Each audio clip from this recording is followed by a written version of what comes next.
Welcome, honored guests. Lend me your ear as Feats Fantasies presents a tale of adventure. Welcome to Cataclysm Rising.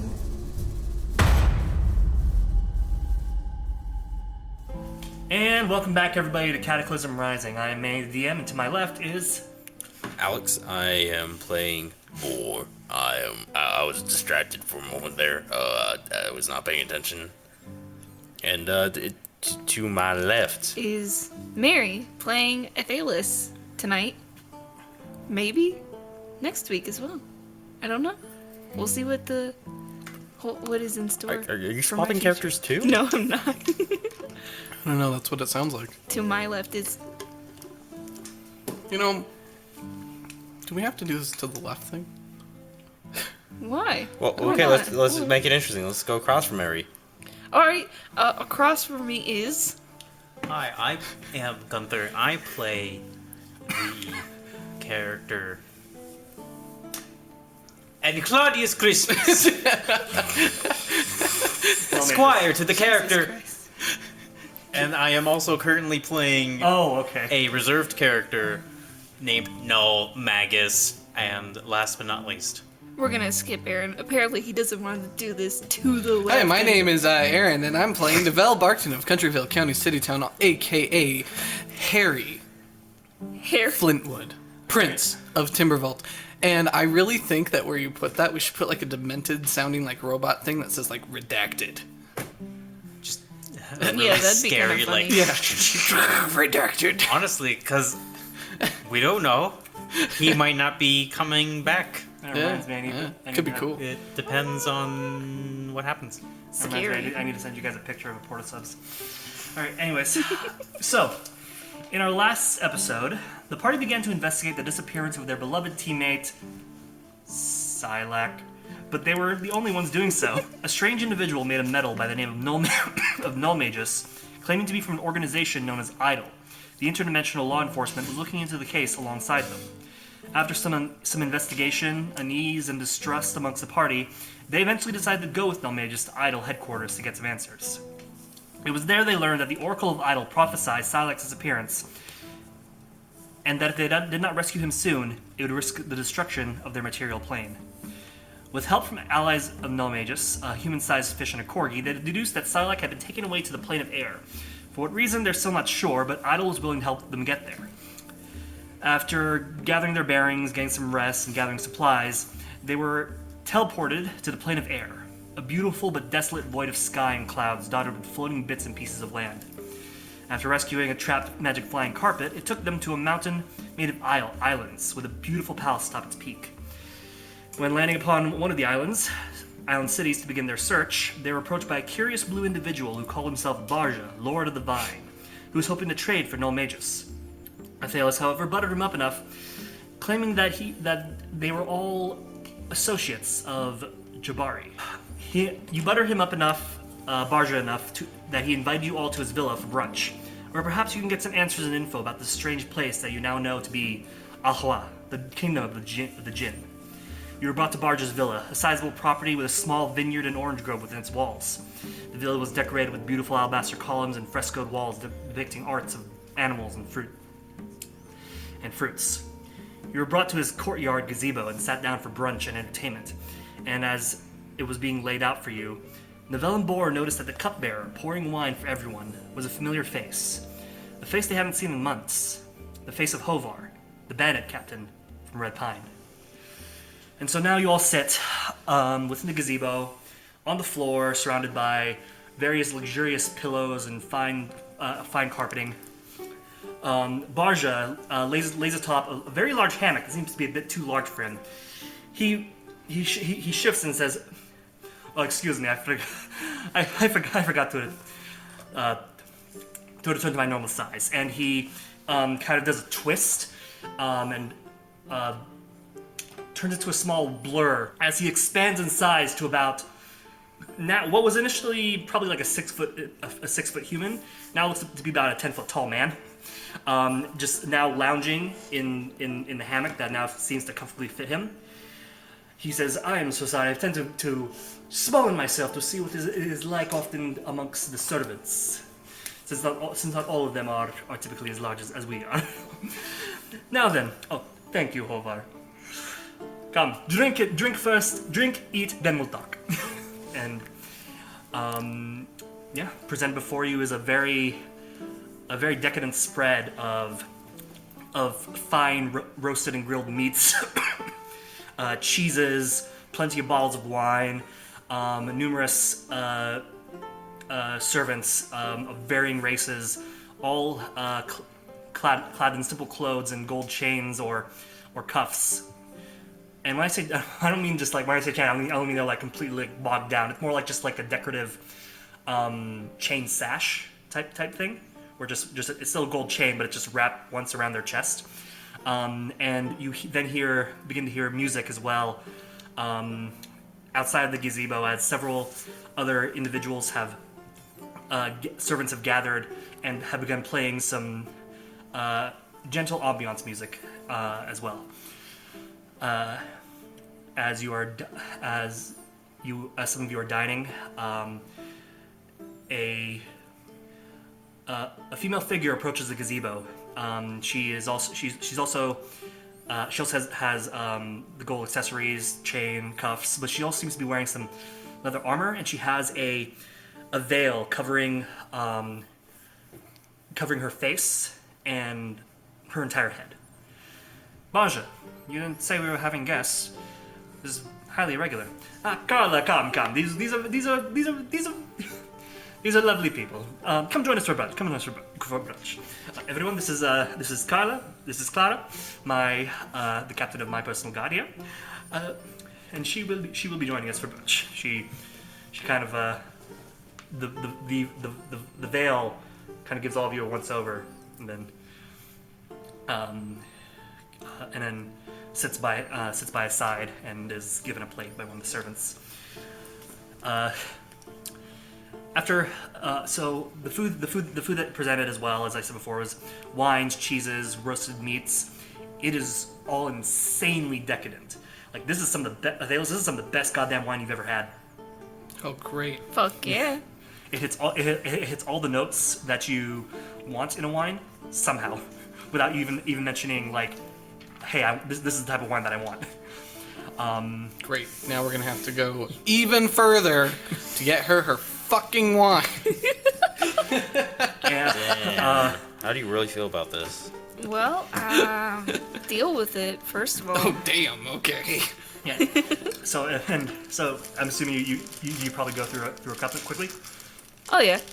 As you do, the large human male, bald head, scarred body, with golden tattoos upon his skin, comes over and says, "May I refill your cup?" Of course. Is this thank Hovar? you. This is Hovar. Am I sitting near there? He pours you. Yeah, I'd say that where you guys are right now is kind of where you are in the gazebo. Would I be close enough to touch him? Yeah. As he pours you a cup. I'd like to poke him. Oh, excuse me. Sorry, sir. Did you also need a? Sure. I'm gonna stare at him and I'm gonna ask him a question telepathically. Second. Oh jeez. He looks at you. You look at him. And then he smiles, pours you a drink. What do you ask him? If you don't want to be here, tap the jug. He looks over and he says, It's me. Sorry. I'm Did sitting you next. say that out loud? No, Oh. still telepathically. Sitting next to Vel. It's me. And then he just goes. He looks at you. He gives a quizzical look and he shakes his head. But then he's like, "Did you want a refill, sir?" Oh, did you want a refill, sir? No. All right. And then, but then Barja's like, "Over you!" And then he heads over to Barja, pours it. He sees you, Nulmagus, and says, "Sir, you haven't touched your wine. Did you want something different?"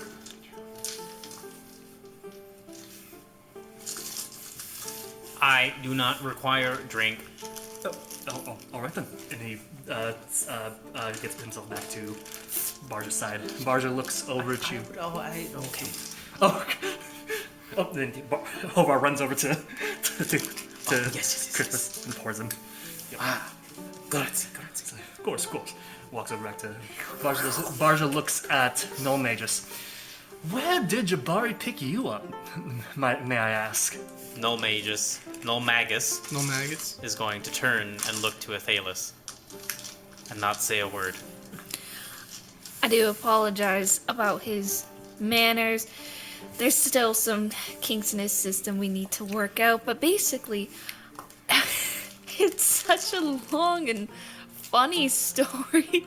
I don't know if I could tell you about it. Well, I am certainly no merit, but I do enjoy a good story. Come, tell. We'll bring some more wine and food if needed. How is everything, by the way? Perfect. It's absolutely perfect. Thank you so much. Of course. It's like you are my guest. I am the host. It is what I must. Well, I legitimately don't have a story ready. Let's hear it, Mary. Let's hear it. Improv. Tell the story. Yeah. Whose line is it? What's the story? It's Mary's line. We're all watching and we're all waiting. And some are listening. Shut up. Like I said, extremely funny story.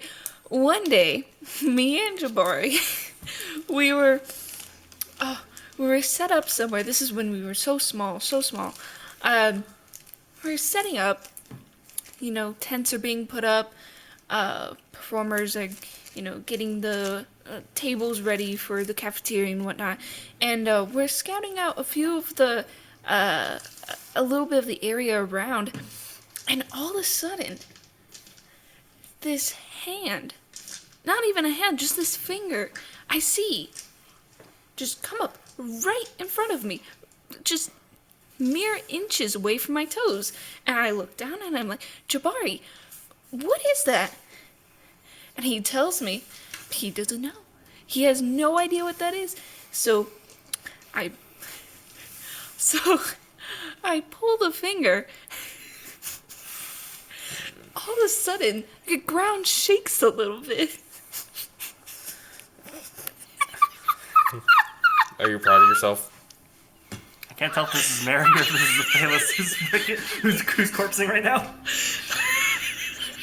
It's Mary. Does it even matter? Are you about to cry? Are you proud of yourself?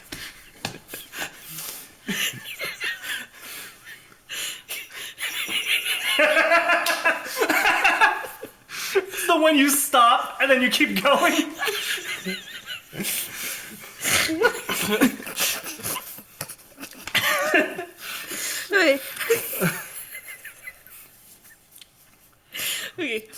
Okay.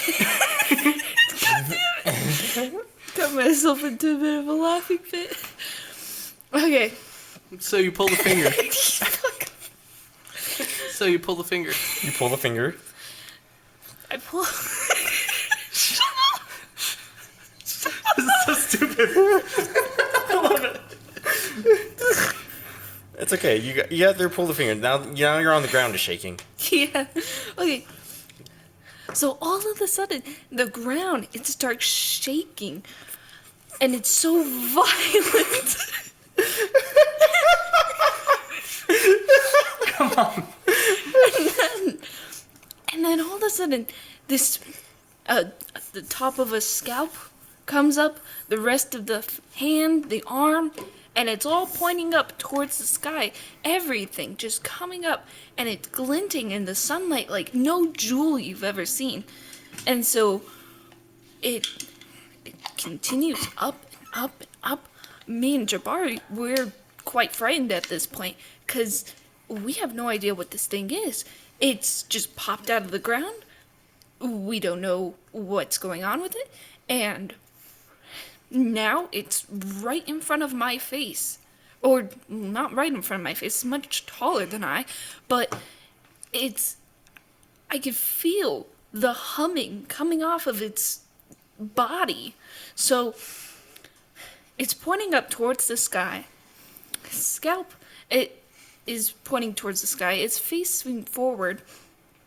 And Jabari, I guess he was feeling a little brave. He just goes and he taps it. Just a little tap. And all of a sudden, this thing just comes to life. It boots up. Hands start to move and fingers start to, curl. Everything just starts moving. And all of a sudden, this thing says, activating social... What is it? I don't know what it does. And it says this thing. It says, howdy. What is that? Howdy. It says, howdy, partner. And I've never seen this thing in my life. It's not my partner. And so it starts talking. It just tells us, I've been down here a while. What's going on? I'm stunned. I don't know how to respond. Jabari, he's stunned as well. He can't even speak. Anyways, after a while of speaking with this thing, it seems that it didn't have any real goals of its own, so thought we'd take it in for some maintenance, see what's going on, and here we are today. So add my regular modifier and then the proficiency? Yeah. Okay, cool. There's just so much going on there. Oh, I know. I'm shaking because I'm so freaking scared. Okay. Nom.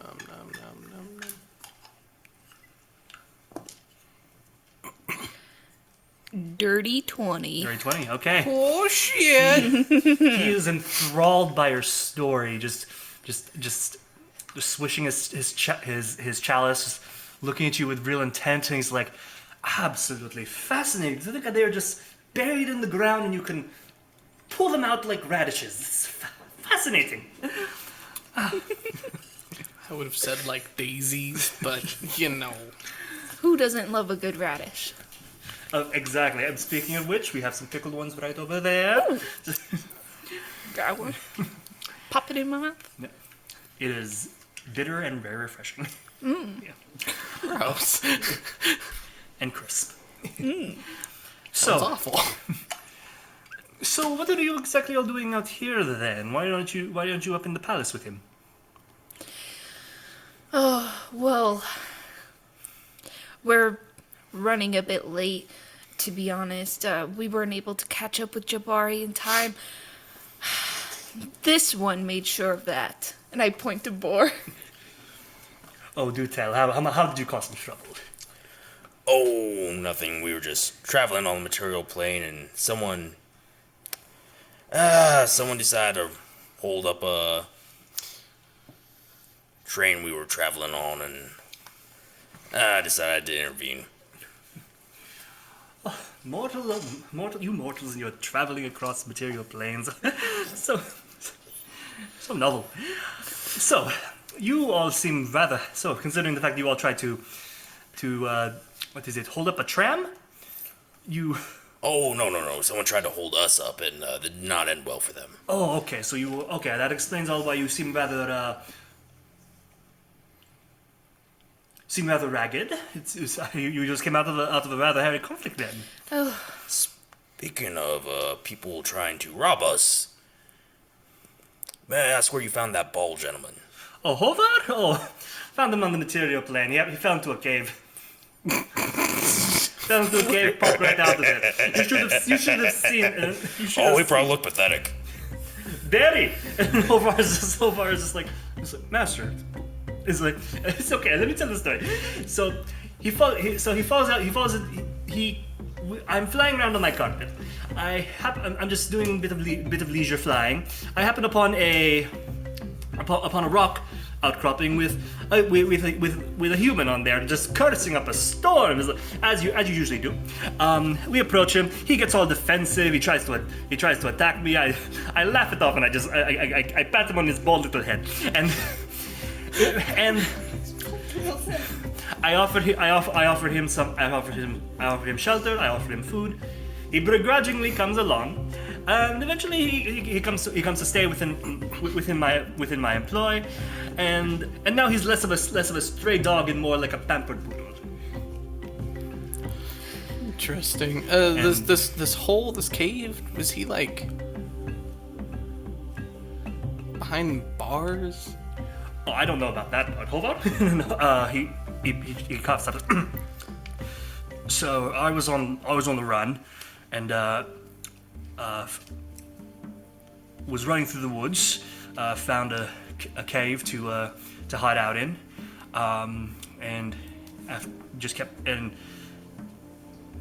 Don't know how deep I got into it, but after a while, I think I got kind of lost, and but I started to feel a breeze. It was started to feel a breeze, and open. If you're lost in a cave, you feel a breeze. That means the exit. So I follow the breeze, and when I come out, I'm in the middle of the sky, and I'm very confused. So I try to get back in the cave.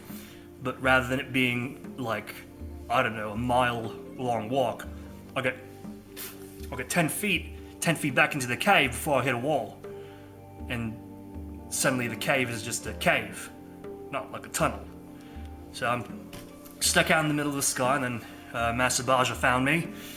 And yeah, I was pretty apprehensive about the whole thing. And he brought me back to this place, cleaned me up, gave me some food.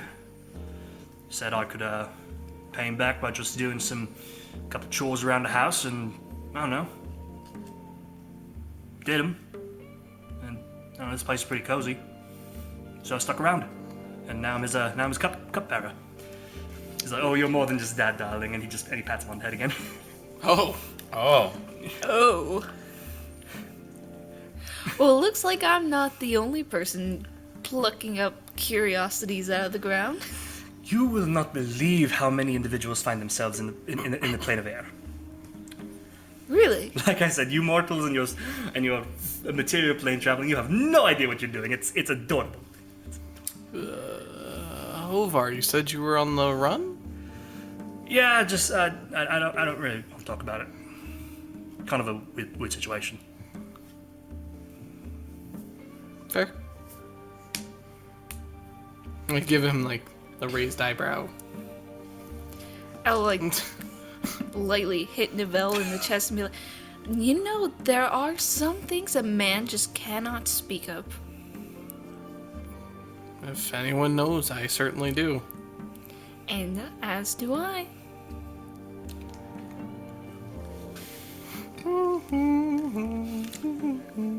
Well, aside from that, the party is tonight, and I understand that you guys are running late, and obviously have not had time to clean up. As my guest, would you like to perhaps, as my guest, I would like to offer you a gift before you leave. How about I offer you some clothes from my personal collection to spruce yourselves up and look party presentable. Perfect. I would love it. Thank you so much. All right, we've got one vote. That would be excellent. 2. I look him up and down. Oh, you do have a nice sense of fashion. 3. And then he looks at Nulmagus and Crispus. Crispus is like excited. He's like, oh, me, yes. That's 4. And how about you? Would you like clothes or perhaps a nice polish, some gold inlay, some ivory, mother of pearl? Ooh, ivory. Ooh. Or perhaps just a nice simple robe. Remember, this is a fantasy realm. There are plenty of fantastical creatures that are not in danger we could have sourced it from. Oh my god. Gonna just leave that one alone. Probably. I do not need wares. Just a nice polish. Just a nice polish. Just a polish then. Yeah. Speaking of polish, do you have a way I could get a haircut or a shave here? Of course, we have. Of course, my hairdresser is excellent at this. All right. He's like, so. It's like, but. So is this your first visit to the material plane then, or to the plane of air? It is. I've never been. I don't know about all of them. I don't ask. But I've never been here. I don't ask. So what do you all think so far? It's lovely. Isn't it? A dream. Almost both, indeed, yes. Anything else you guys want to talk with Barja about, or do you guys want to play dress up? I think all of us are kind of nervous to speak. Interesting. Okay. We've been established as Athelas' slaves. We're not sure what the rules of that are. You can speak a total of 10 times. Oh, well, I've wasted like 3 of them. Okay, interesting. All right. He says, all right then. After brunch, all of the items are then taken away. Gets up from his hammock, and you can see he is standing a solid 5 feet above all of you, with Hovar just coming up to about his waist. He says, "All right, let's head to one of my favorite rooms in the villa," and he escorts you through his home.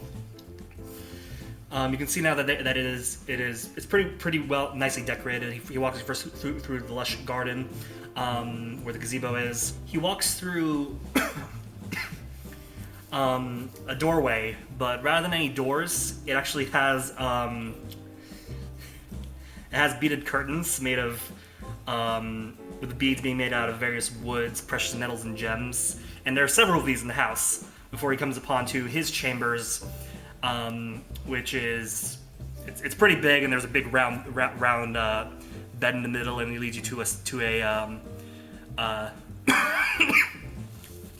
silk curtain that once it opens up for him, and you walk through, you just see this big ass walk-in closet filled with all of these variety of clothes, ranging from ridiculously gaudy to something more modest to things more simple, and a lot of the more gaudy ones seem to have like animal pelts on them, similar to the like peacock robe he's wearing, which he then sheds, leaving behind him just wearing his pants, and he kind of then begins to hover and does a once over to all of you.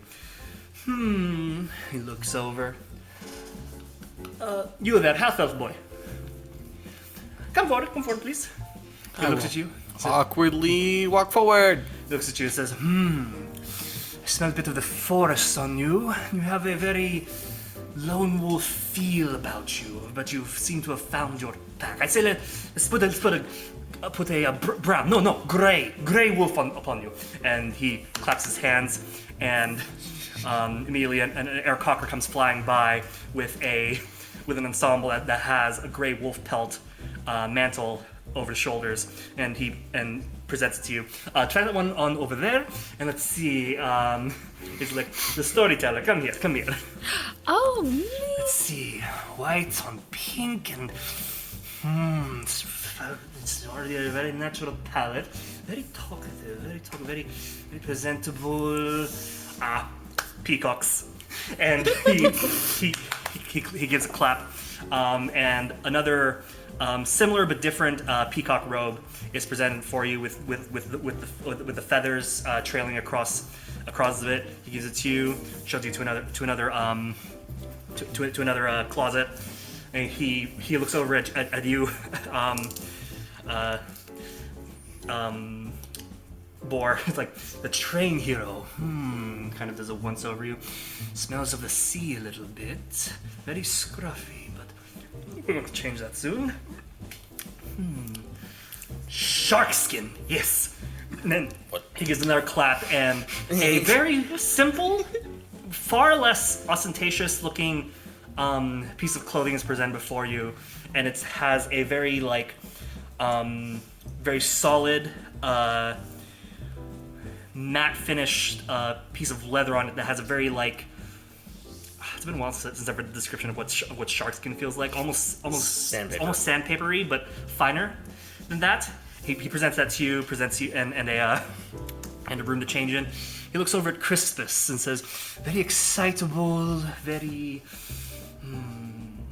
youthful, but there's a sense of archaicness to you."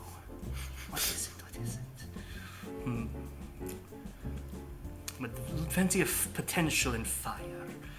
A lion, yes, that. And they bring a lion pelt that's attached to like a white toga-ish kind of robe. Gives it to Claudius. He goes to change as well, and then he looks over at Nulmagus. It would look so beautiful with some extra precious metals on you, but I will respect your wishes. A simple polish it is then. And a couple of servants are brought in with some oil and rags. And do you allow them to polish you up? No. Okay. Nulmagus will first make a very passively threatening gesture. Oh.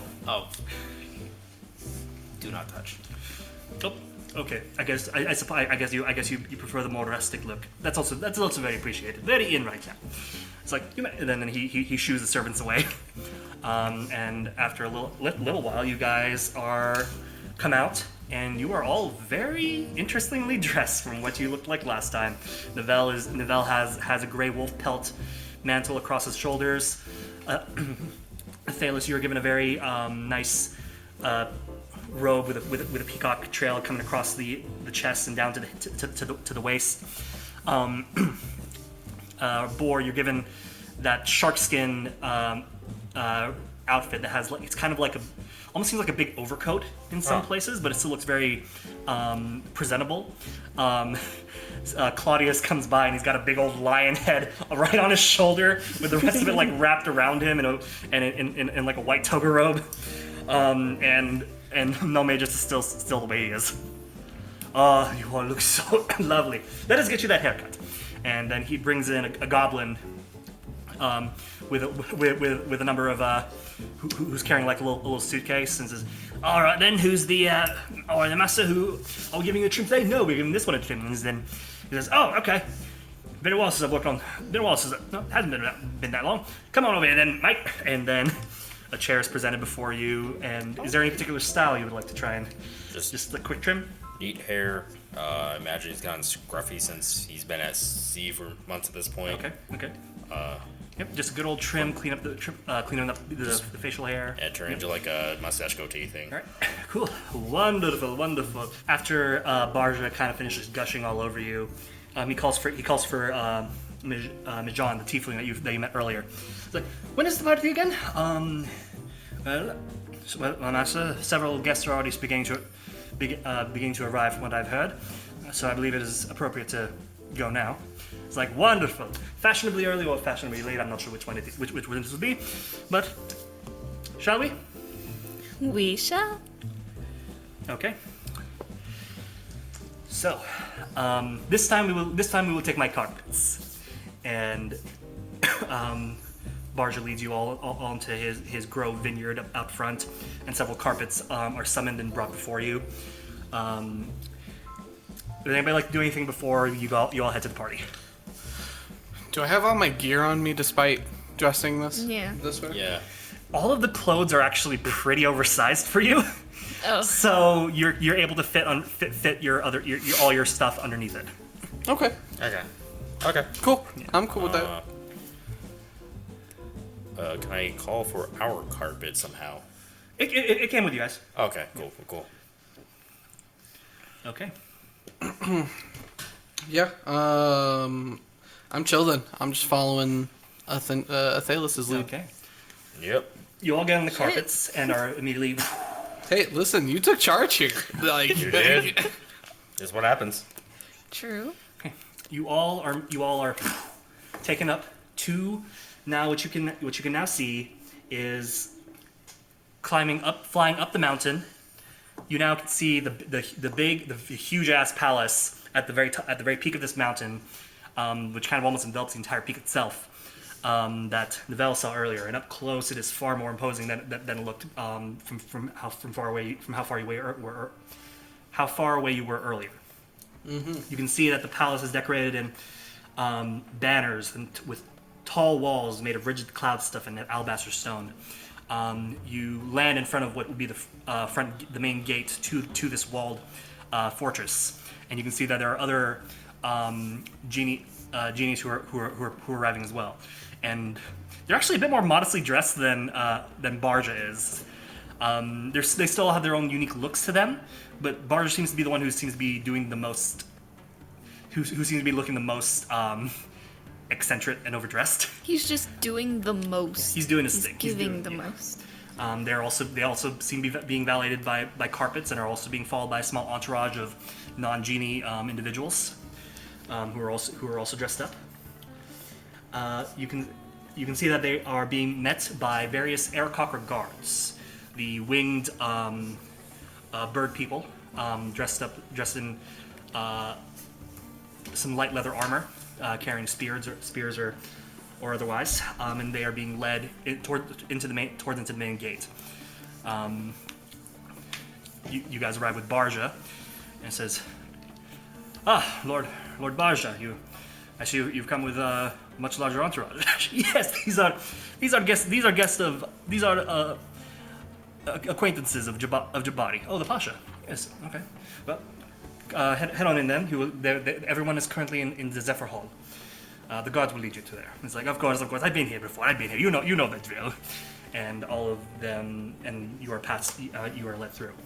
Sweet. You can see that the guards are posted at the main edges of the walkway, directing guests to what is said as the Zephyr Hall. The main walkway leads through a luscious garden with sweet-smelling flowers of different colors and types. The walkway is cobbled with alabaster inlaid with gold grout and leads up to a set of stairs, also made of fine white stone. At the top of the stairs is a tall building with tall white marble columns with blue and gold banners hanging from them. On the banners are symbols that seem to emit a wispy white smoke that blows in the breeze. The halls you're being led down are decorated in similar banners. It's a very open and airy hallway with light shining through the open archways. Fine art and sculptures also line the walls, and the floor is made of polished marble, also with gold inlaid grout.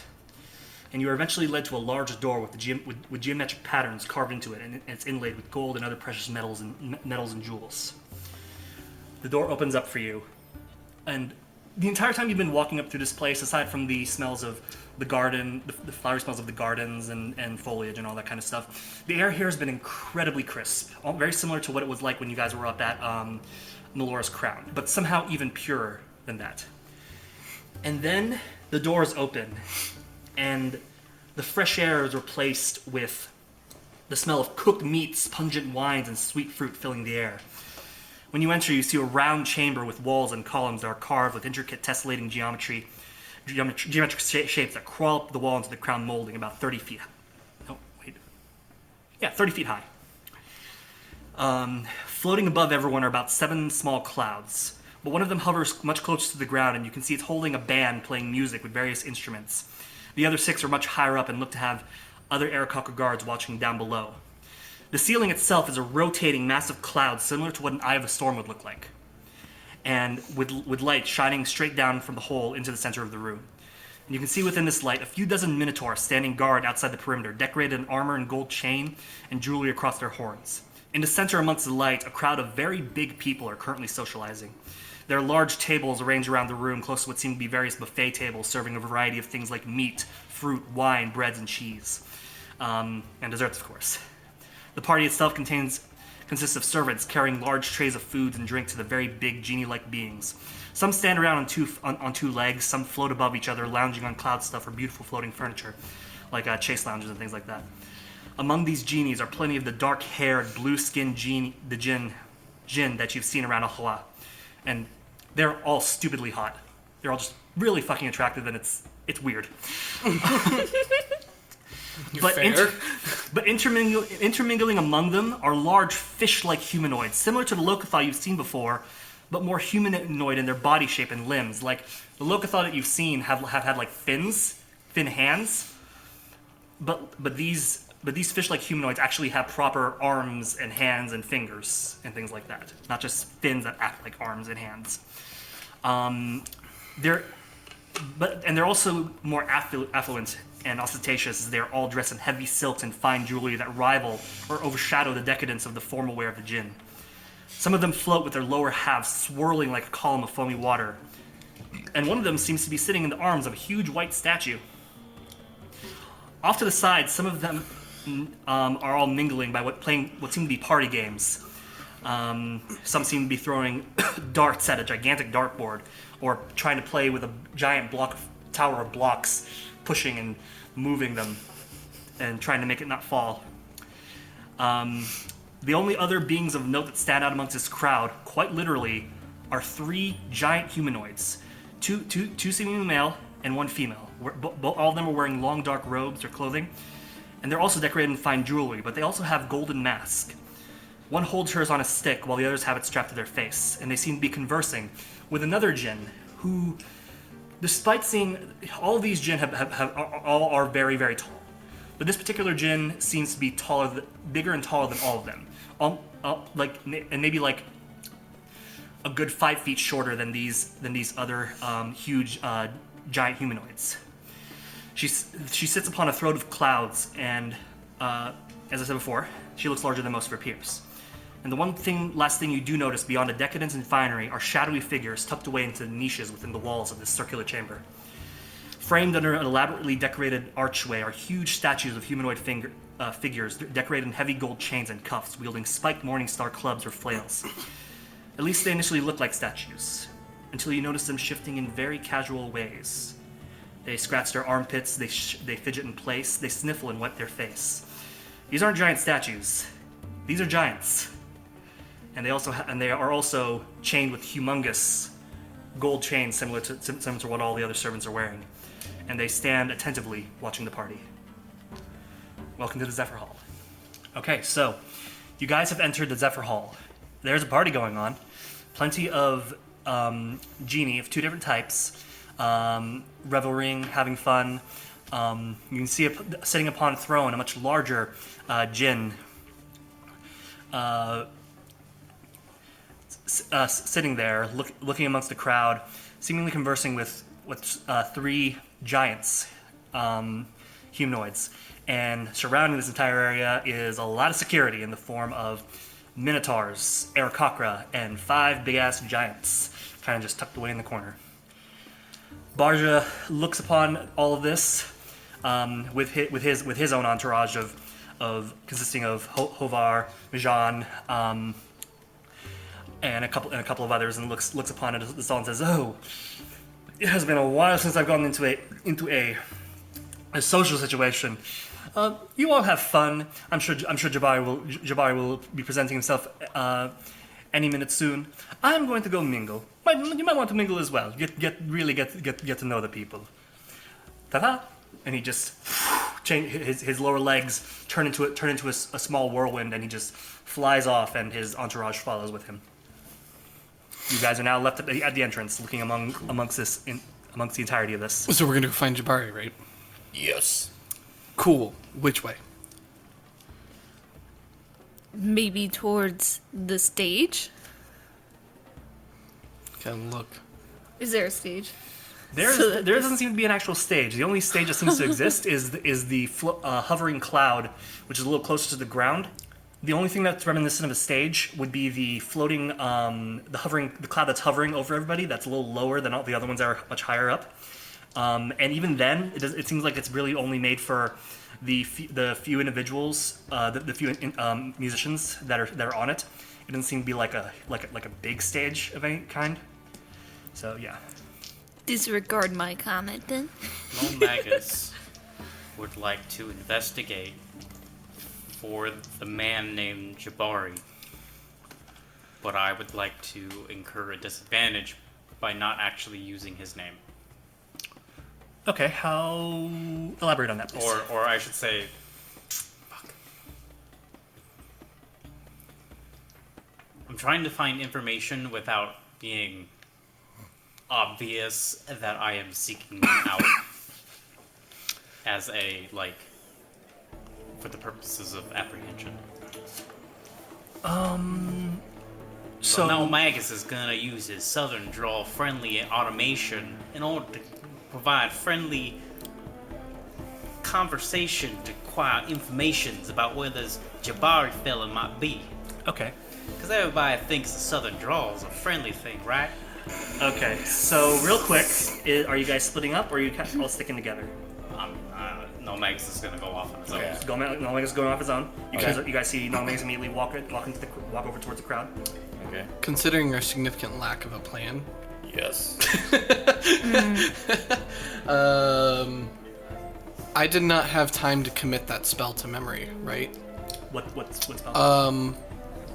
The locate creature? Yes? Yeah. Oh, I forgot I gave you that. Mm-hmm. That might change.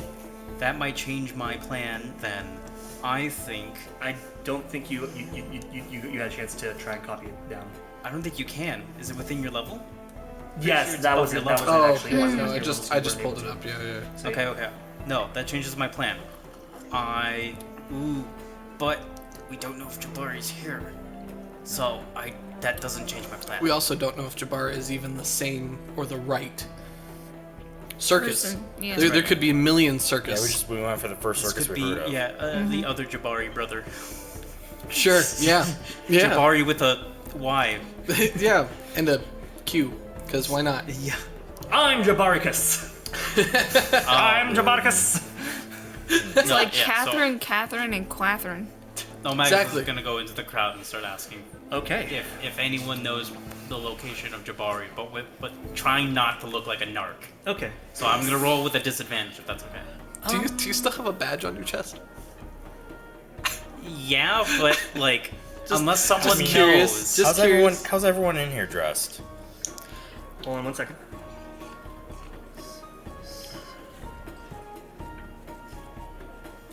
My idea is unless they know what the badge is, how are they really gonna know? But they might know, which is not something Nulmagus is gonna take into account.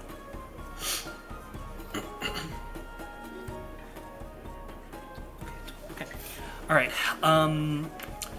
Yeah. Roll a. That's yeah. Just right. make a deception check now. Steal. Anyways, I got a 10. 10 deception. A 10. Okay. Let's see. How does this go about? So you're. It's okay. So you're, while this noise is coming by, so you're trying to ask Hold about on. Jabari. I know this is just for me. So just okay. to elaborate. So you're trying to ask about Jabari without asking about Jabari. Yeah. Okay. Or I'm asking about. I'm trying to ascertain his location. I'm trying to ascertain the location of this Jabari that is running this circus without making it look like I'm trying to actually find him. If that makes sense. Okay. And you rolled a 10. And I rolled a 10. Okay. Please also roll for me a d12. Well, spooky, scary. What could it mean? Huh. That's also a 10. A 10. Okay. You want me to grab that for you? Just a little. Okay, one of the first individuals you approach, you end up approaching probably like one of the bigger figures in the room, which is the large white statue. And when you approach, you see there's a small crowd amongst it, and of the various jinn and their entourage, and you can see that within that large white statue is a feminine-looking fish, kind of a rockfish, who is caked in heavy, gaudy makeup. So like thick blue eyeshadow, really thick red lipstick that really accentuates the lips. A very big drawn-on beauty mark, and she seems to be lounging in the arms of the statue when, upon closer realization, you realize that this is actually a stone giant who seems to look like he's made out of marble, and he's just kneeling down, cradling her in his arms, and he's buck naked. She is currently telling a story, enamoring the people around her. And she seems to be finishing it up, and everyone claps and applauds her. Like, wonderful story. story, Kadir. A wonderful story. Oh, you are too kind. You're too kind. You're too kind. And she takes notice of you and says, "Oh." He's like, "Haven't seen you around here before. You are very shiny indeed. How can I help you, dear?" And you ask her about what does a 10 sound like for someone not for a narc not asking about Jabari? I didn't know you were actually gonna. I was trying to avoid roleplay. Okay. Which is why I was running, but we're Right, here right. now. Now I gotta think. Let's talk about a story about pulling Jabari's finger. Fuck off. Howdy, darling. Mighty, you look like a sunflower in a field of pansies. That sounds like a lovely thing. I've never heard of a sunflower, but that does sound quite lovely. Now, I heard that there was gonna be a circus around here. Do you know anything about that? I don't know about the circus, but I do know that there's supposed to be a big performance happening later in the party. They're supposed to like clear out this I think dance floor, whatever they call it, and then there's supposed to be some kind of big performance afterwards. I think I've never been to one of these parties before, so I'm very intrigued in seeing what happens. Hooey! And he actually goes down and slaps his metal knee. Tink. That does sound like a podunk hoedown. You sound like when John Mulaney is doing an impression of Ice-T from Law and Order SVU. I like your funny words, Metal Man. And who might be leading this performance, darling? Alright, from what I've heard, it is... Yeah, from what I've heard, it's supposed to be the Sultan's Pasha. I believe his title is like he's the ringleader, the acquisitioner of talent. Rather droll titles, if you ask me. I think his name was and she snaps up towards the stone giant. Folkvar, did you happen to catch the name of who's the supposed ringleader Pasha person? the kneeling stone giant shifts his shoulders. Madam, I believe his name was Jabari. Jabari, yes, that's who it is. I've heard great things about him. Never met him in person, unfortunately. Why, that sounds like a mighty fine person. Thank you very much for your time. I hope you have a lovely time here at the Hoedown. Of course. If you ever want to chat, just come find me, Kadira, Queen of the Stone, Master of Sculptors, and this lovely piece of stone right here is Folkvar. Ta-ta, little magic man. Hope none of the other married want to pick you up before I do. I will walk away and find someone else to speak to. All right. What about you three? Being that Athelas has probably been to a lot of salons and soirees before, would I recognize anybody here? Hell no. Oh, cool. Good. Sick. Love the stare. Yeah. This is a little bit above the soirees and a lot above the soirees and parties you might have been to. Oh, okay, cool. Well, Everybody then... here is whatever nobles you've seen in Naxos times 10. Oh. Okay. The venue itself is everything times 10. The food presented is everything times 10. A servant comes by and carrying trays of wine and offers you one. You take one? Yes. You take it. Now, the wine you had at Barja's was good. As soon as you take a sip of this one, you immediately burst into tears. It's incredible. It's impossible how incredible this is. I'll ask this person, what is this? Oh, this is This is the reserve donated by Surina, Lady of the Vine, keeper of the page and scroll, master of the written word. If you would like to be anything in this world, you will bring me a whole bottle. Can I make a check, like a? He's just like, certainly, madam. And he will leave. Oh. And then, and then, after about a minute, comes back with a whole bottle for you. I literally just stash it in my person. Okay, you stash it. And says, and yes. Oh, I was gonna let you finish. Oh, and then he stashes it. Is there anything else you if you three are all still together, he's just gonna be like, would the three of you like anything else? Anything we can send your way? Or the buffet is open as well as the bar. May I speak to your supervisor, please? Please take me to them. Certainly. I think Sultana Mira is currently busy with the giant queen, but I can bring you over to her. Oh no, just your direct supervisor, whoever's helping you with this waiting. I don't need your chef or whoever. I just need. He literally tried to take you to the queen.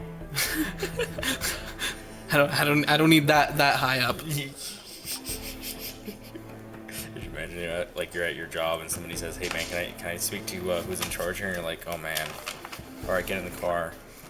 I'm driving to the White House." Oh shit. Okay. You're like, "This is gonna take a minute. They're busy." It's gonna take a minute. They're busy. You drive for 3 days to the White House, and then you just waltz in. Guards don't look at you, security doesn't look at you. You're literally just waltzing in. Server goes like, all right, hey, Mr. Biden, someone's here to see you. Okay. Anyways. Jeez. Yep. He's like, okay, if you do not wish to speak to the Sultana, I guess I could bring you to IDLE. Give me one moment. I'll follow you. You follow him. He brings you to a heavy-set dwarf, dark skin,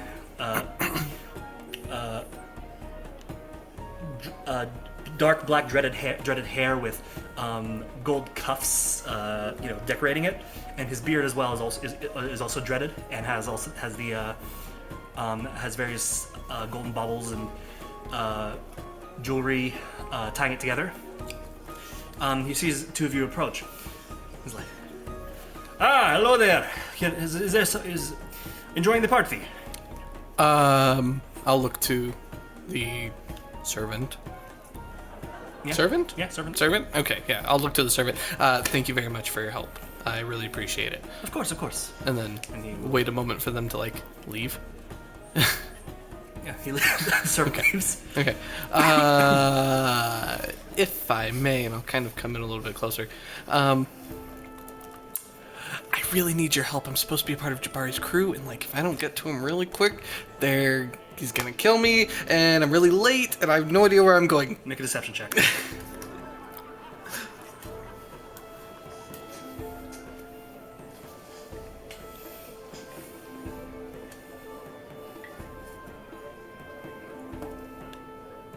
Oof.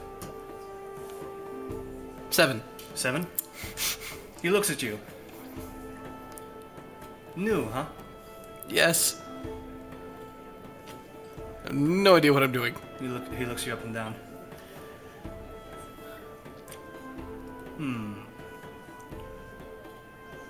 No idea what you're doing, huh? Obviously. Did we follow you? I'm assuming not, because I didn't really say anything. Yeah. Okay. Jabari runs a pretty tight ship. If he knew you, you would already be there. That's why I'm worried. I'm sorry, I'm not sure if I'm comfortable with taking you to Jabari. Fuck. Please enjoy the rest of the party. If you are indeed looking for employment with Jabari, just wait a couple minutes. Oh boy. The performance should be starting soon. Oh boy, he is gonna kill me. Okay. And I like drink some. Here, and he waves over a servant who comes by with a tray. Drink some wine. Calm your nerves. Your nerves. You don't understand. And I start to go into like total panic mode. Okay. I can't. I already fucked up once. I grab his shoulders. I can't. I'm so sorry. I can't. One of please. the Minotaurs, two of them actually, begin to approach you. Do we notice this? Notice this going on? A little bit, yeah. All right, I'm coming in. I'm following. They approach you. I'm gonna. All right. Belly, is everything okay? And then they see you as you're. Gotta help me. Yeah. I'm stepping in. I'm gonna grab Nivelle by the shoulders. Oh, there he is. We lost him. Wait, did you? If this is an entourage of your friend, please calm him down. There's plenty of wine and food. We just. There's plenty of wine and food. The wine will calm his nerves. If he's really... He's a little disoriented sometimes. He got trapped in the Feywild for a little bit. And that is quite unfortunate, yeah. It's indeed quite unfortunate. Please. That was enjoy the party, mingle, play some games. Jabari, if you are here for Jabari, you can probably catch him after the performance, alright? Oh, after good. the performance is gonna be too late, man. No, I'm sorry. We're in the performance. I don't know what you did to my friend to make him essentially have a mental breakdown, which is what has happened. I asked him for help trying to find Jabari, and he didn't want to help, listening. and I'm so I'm worried. listening. I hear you. Okay, hold on. Boar's gonna start doing like rhythmic hand motions in front of Nivelle to act like he's actually doing something important. We need to be in the performance. Both of you take notes if you need to. Because obviously it seems like you both do. We're in the performance. We need to see Jabari now. Make a deception check with disadvantage. Shit. I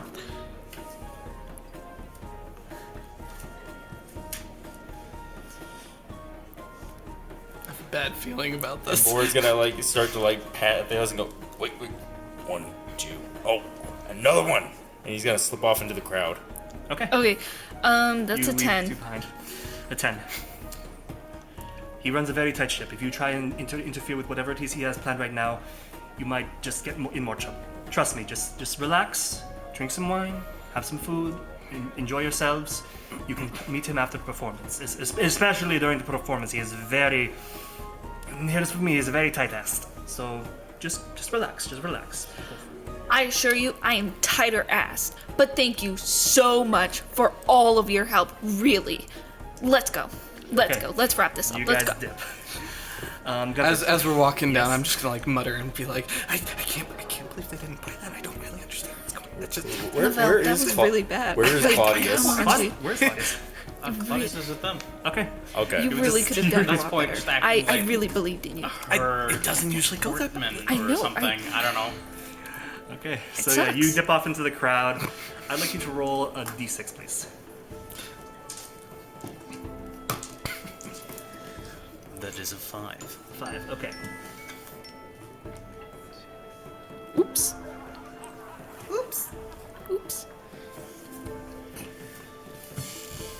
Okay. You looking around the various djinn around here, you see one djinn. She's blue skinned, has dark hair. She has 10 different colored jewel studs on her ears, 5 on each, and she has a nose ring piercing, also studded with a ruby and a diamond chain connecting to a ring on her ear.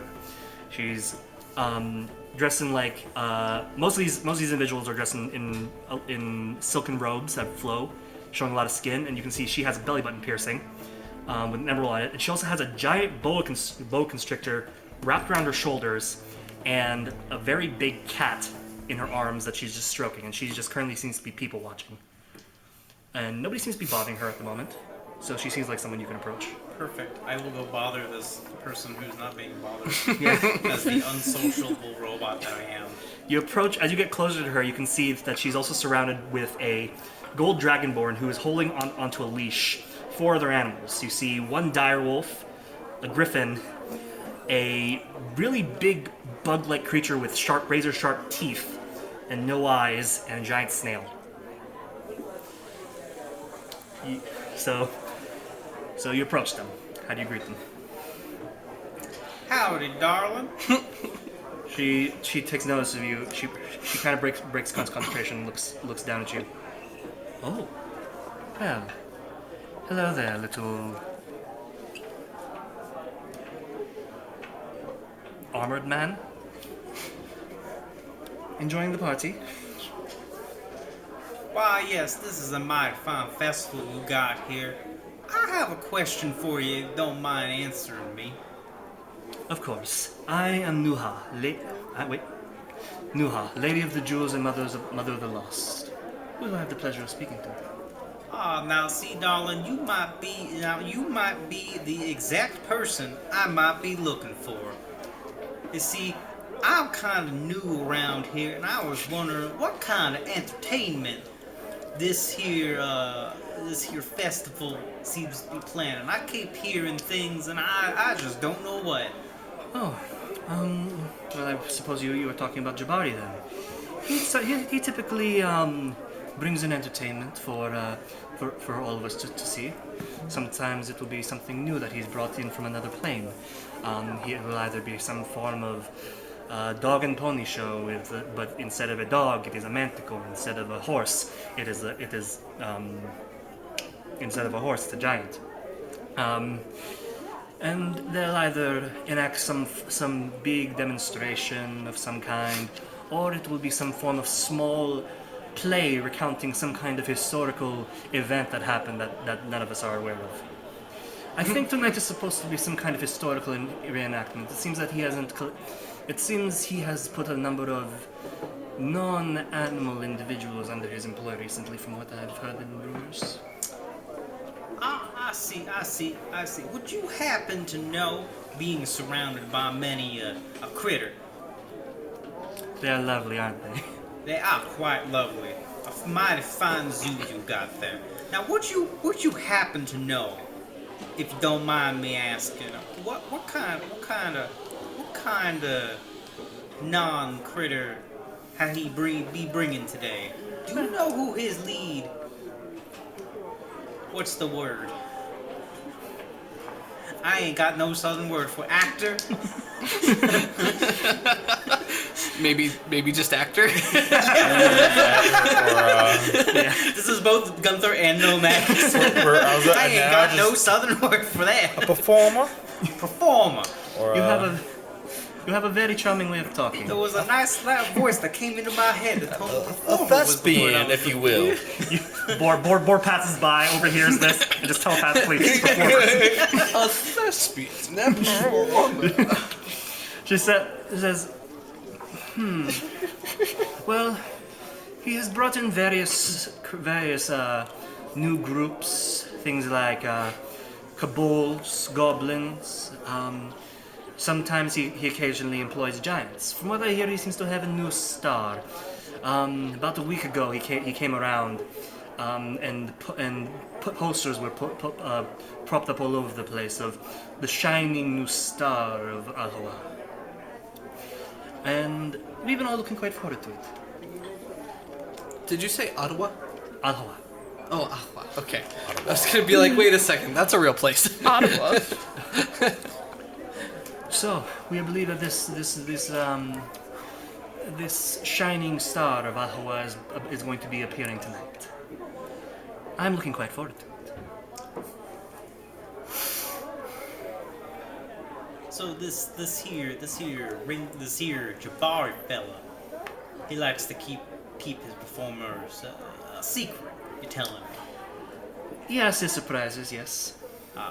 But typically, we all end up knowing eventually who or what is there. The Sultana has her entire zoo for all the unusual creatures that Jabari is brought, and she has brought in all of the humanoids and mortals under her employ as either servants to the grounds, the castle, the palace, or for herself, or for the Imperial Guard. All right, darling. Well, I thank you for your time. Give your critters a good pet for me. Of course. And I'll leave you be. She takes a little paw of the not little paw of the big cat, gives it away. Say goodbye. Say bye-bye to Manuel. And then we go back to petting him. Alright, you're just gonna. What would you like to do next? I'm gonna robotically find Nivelle. Okay. Alright, so you off into the crowd to find Nivelle. What did you do when you separated from Nivelle and Athelas? Who would have been the last person I would have seen as I walked off? Roll a d6 for me. Or a d12. Not yet, roll d12, please. D12.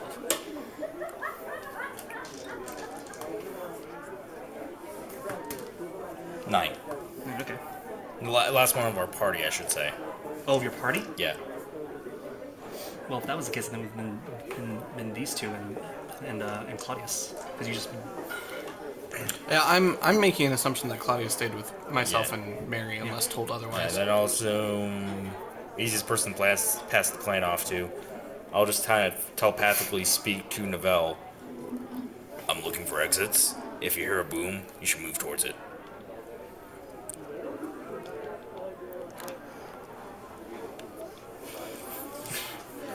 I won't respond because I'm talking with Mary, but You also can't respond. well, normally I would have just said something out loud. Oh, okay. And, Yeah. and I'm walking away already. Yeah. And if I actually do see Nulmagus, if I actually see him wandering while I'm wandering through the crowd, I'll basically repeat the same message of, I'm looking for escape plans. Okay. If you hear a boom, something went wrong, run. Okay. You may or may not hear it, Yeah. but he does say out loud, noted.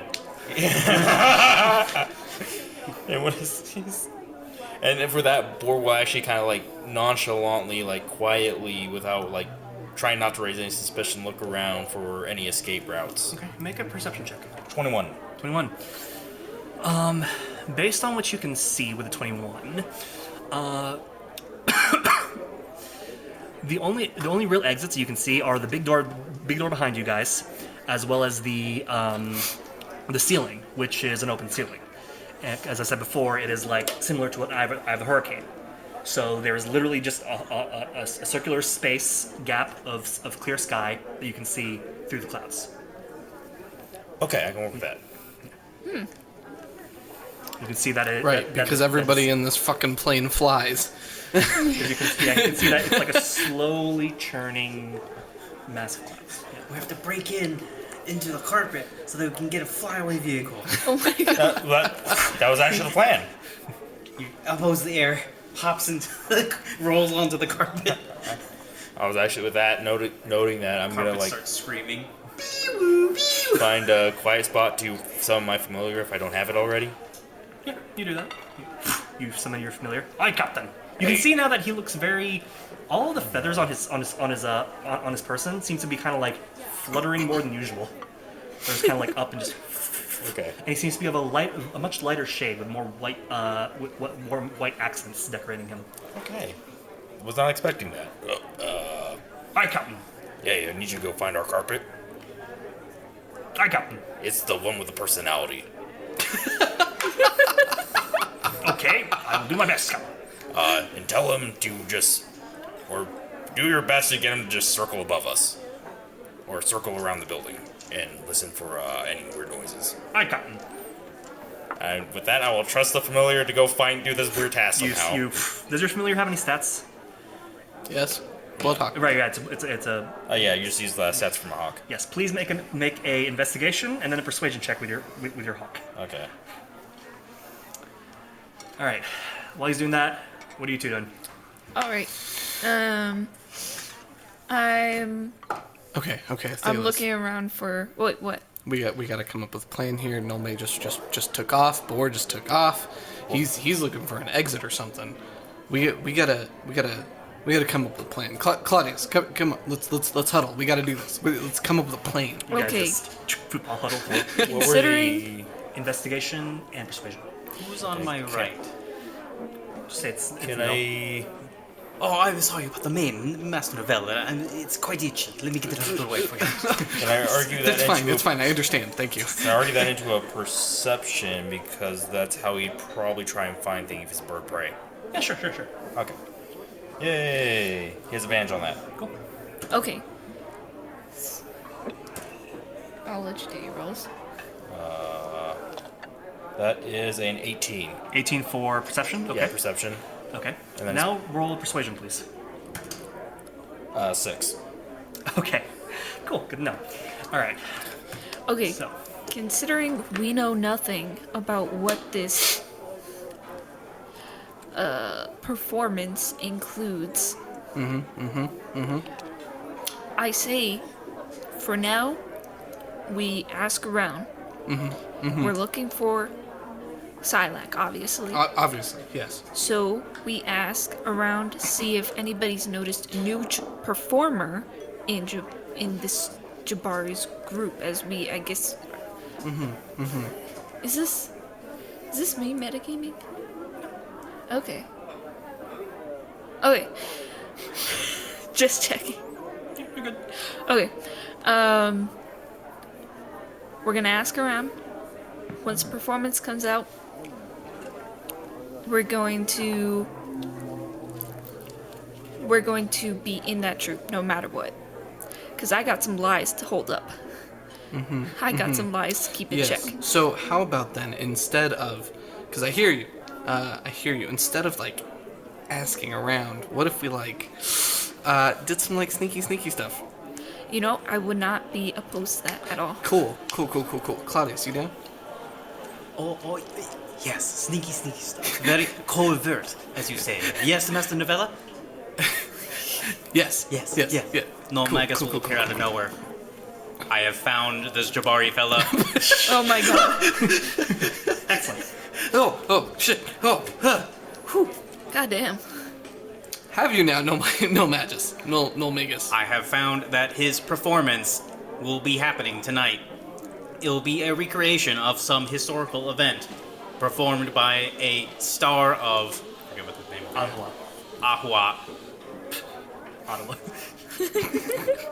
Ohio?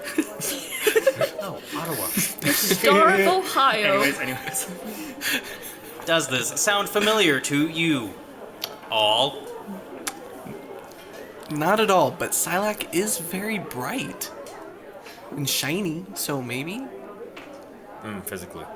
Nulmagus will lean in just a little bit.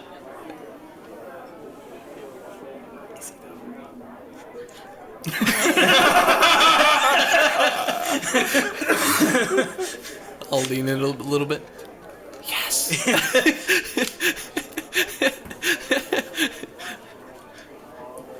If this does not sound familiar to you, I suggest a secondary plan. Nulmagus, how are you at being sneaky? I was about to suggest a covert exploration into Jabari's troop. Cool, let's do it. Okay, now we Sick. need to find backstage. Any ideas? There's Okay. not really a backstage, and I kind of look up. Could backstage be underground? Is this place like bleachers, going up, like centered, like No. a coliseum? or? It would be. It's a flat space. Tall. It's a tall cylindrical building. There are columns and archways between where like the wall niches are, and it's just open ceiling. But the ceiling itself is that swirling mass of Ivestorm clouds. Yeah. Do I see anything that looks like a back of house kind of? Make a Like- perception check. Staff area. Yeah. Uh, 16. 16.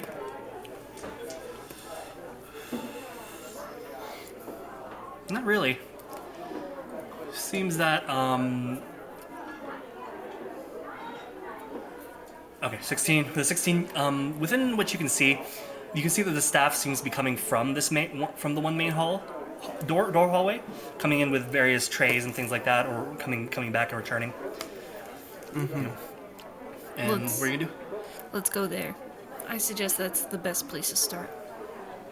Always going to just straight up investigate for a back of house. Oh, okay. Where are we? I'll say we're probably around close to that table right over there on the left. Here? Yeah. That's a table? That's a table. That's a table. Okay. It's, I guess, table. yeah, it's a buffet. It's a buffet line. It's lined with a fuck ton of food. There are servants on the edge doing, they're the serving stations people. I'd assume we're on the other side. Because we were coming back from talking to the one guy anyway, so I'd assume we're on the other side. And all these things are actually like a little bit larger than the rest of you, since the people that you are serving are like a solid 5 foot taller than you guys are.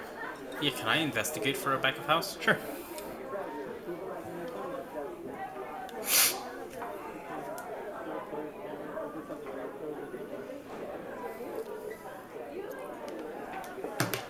I am formulating a plan. There's a 12. Same. Are we going to communicate this to each other? 12. Oh, we are. Oh. I am. Oh, okay.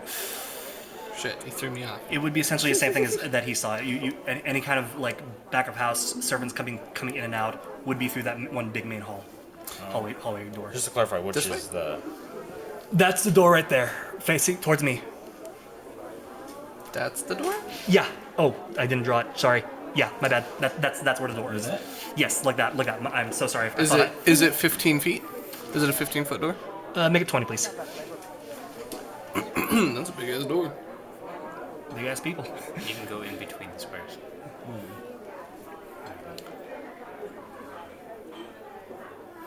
Yeah, perfect. Perfect. Perfect. Yeah. Okay, my plan. We are inspectors looking for food quality. Okay?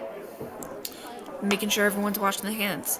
Making sure only the finest is being served. We are inspectors. Bum ba dum bum bum bum bum. Oh, okay. All right. Can I return to them if I can find them? Yeah, you come back to them eventually. Okay. You can see them just muttering by the salad bar. All right. Really right in front of my salad. Are the servants holding trays? Servants are holding trays. Do I see those trays anywhere else other than in the servants' hands?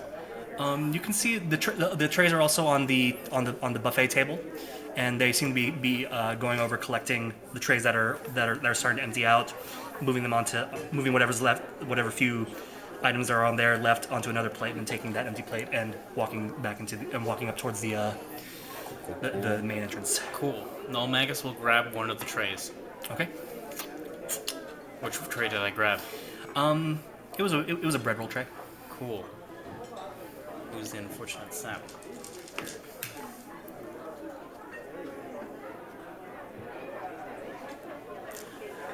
Nulmagus will dump the bread into Claudia's backpack and give Boar the tray. We'll take the tray. We'll kind of look around. Is anyone really paying attention to Boar? No. Cool. We'll try to use this guy's self to just make himself look more like a servant. Okay. You make yourself look like one of the servants. You have the gold chain around your chest, the golden cuffs. You're dressed in the simple but fine clothing that all the other servants are wearing. I will explain to this. I'll go check out what's going on back there. If you need a way out, hopefully the carpet should be circling overhead. Just make loud noises. Are you able to communicate to your familiar telepathically? I think you should be able to. I think it's but it's like within a certain range. Should be a mile. Or actually, it's not a mile. It's like 300 feet. I'm gonna double check here. I know that was something that Liam O'Brien Yeah, Kale definitely did that a lot. accidentally using. And Matt Mercer had to nerf it. You can also see through it, so.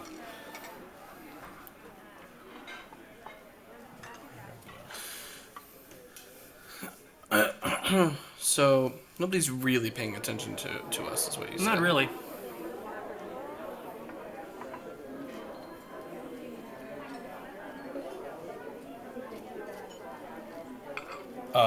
When it is within 100 feet of me, I can communicate with it telepathically.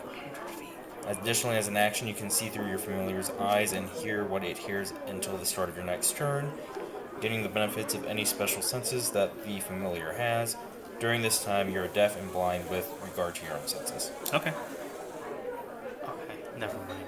I was going to suggest something as Nulmagus, who has a higher intelligence than he should, but I mean, what was he gonna suggest?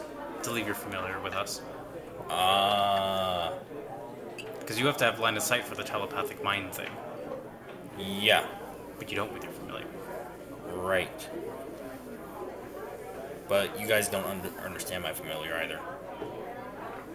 No, but I would have told you to give us a signal of some sort if you found Sylack specifically. Oh, yeah. But it's... Well, I'll just... You know what? Yeah? Is that what you do? I'm thinking about this a little bit here. I think it would be more beneficial if you took your familiar with you. Well, it's actually searching for the carpet right now.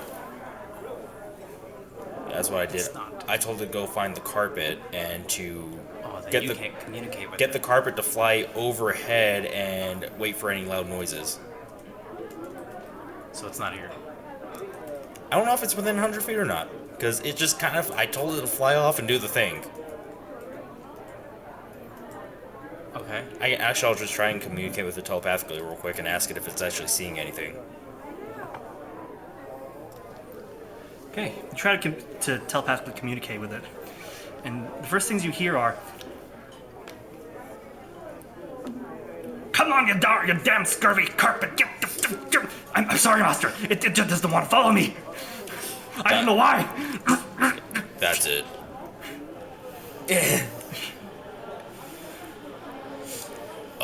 Tell it that...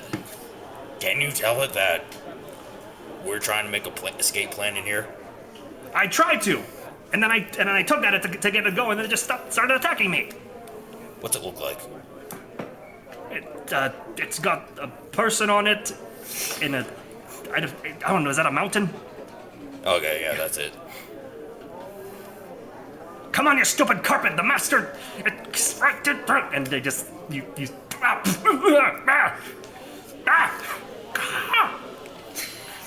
And that's the last thing you hear. Oh, no. Well, what are you gonna do? Well, my familiar's still busy, so I'm gonna go check out what's going on. If, I need to signal you guys, I'll find a way. Good enough to me. And with that, I will walk off into the Great Hall there. So you walk out of this main hall? Yeah. Okay. And you... What is above us? Above you are the various smaller clouds with the air cocker guards all looking down at the party, kind of just watching things, and the... Okay. I'm just repeating what you said. Okay. And then and then of course that ceiling again, as I mentioned before. So, are the Aircocker guards flying above us, or are they on a Some ledge? are flying, some are sitting on some seem to be just standing or sitting on the clouds looking downward. How high are they? It varies. Some are like 20 feet up in the air. Some are really close to the ceiling. Some are much lower. It's kind of stepped. I almost want to get you up there. Me? Yeah. To the top? Yeah. Why? I don't know how, though. I mean, well, what's your I plan? mean, I could just fly up there. I could I wouldn't climb want you to up fly there. up there with Aircocker guards flying around. I just have to get close enough. How high are the guards? As I said before, it varies. Some are at 15, some are at 20, some are at 30, some are in between that. I mean, are they pretty much on a patrol? Could I? Yeah, they're on patrol. They're all watching down, looking around at the entire surroundings. Oh, fair enough. So are you saying to get me above the guards? Yeah, I almost want you up there. How high are they? Like, what would be the What? approximate of the highest layer of guards? The ceiling itself is 30 feet tall. Right, but it's an open air ceiling, right? Yeah. With the swirling clouds. Yeah. The swirling then you clouds could just, is where the 30-foot limit is at. So some of them are up that high, but most of them are in the middle. You could just go outside and fly up. But it wouldn't be beneficial because then you'd be out of range for any communication. So never mind. I mean, what would be the purpose of me being up that high anyway? Just to have another person on a different position Oh, fair in case enough. something happens. Because at the moment, the four of us are conglomerated on the ground. Boar is out doing reconnaissance, and we have no way of communicating with him until he's done. What are these 4 dots in the middle of the map? That was just that was me measuring it. Sorry. Oh, okay. So they're not anything. Yeah. They're promise. I promise you. You're not lying to me. There's not going to be a stage that's going to come out from the middle of the ground. No. Okay. So is that the only hallway coming in and out of here, Yes. other than above? Yeah. How long does locate creature last I for? have it pulled up here. It lasts for 1 hour, Oh, that. but I also don't want to waste it on. I don't want to waste it if we don't know it yet. If he's within. Not only that, because it's 1,000 feet from me, but like, as far as we know, we don't know if Jabari's the right person. Yeah. We don't know if Sylack's with Jabari. We don't. Right, Yeah. that's why. You don't know what Jabari looks like. Yeah. The only locate creature you'd be able to do is on Sylack. Right. Which I don't want you to waste if we don't know if Sylack is actually here. Right.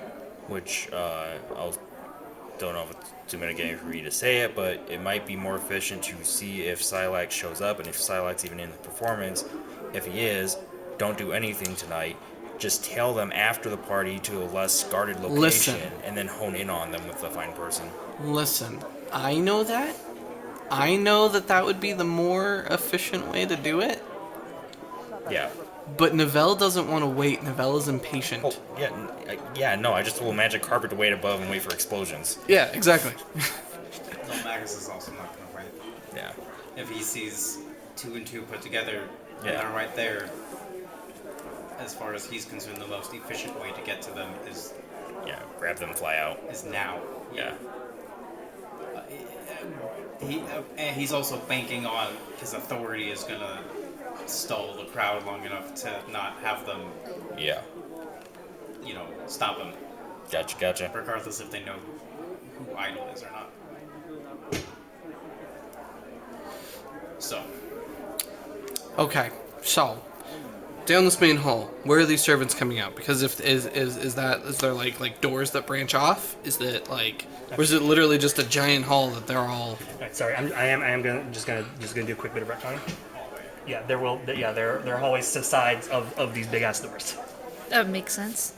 That the servants are using. Yeah, and occasionally those big doors open again to let in more genies that make their way into the party.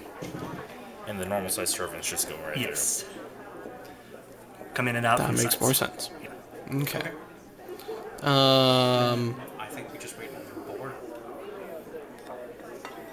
Unless you have another idea. Mary? I think Mary and I are both focused on trying to get into this troop act.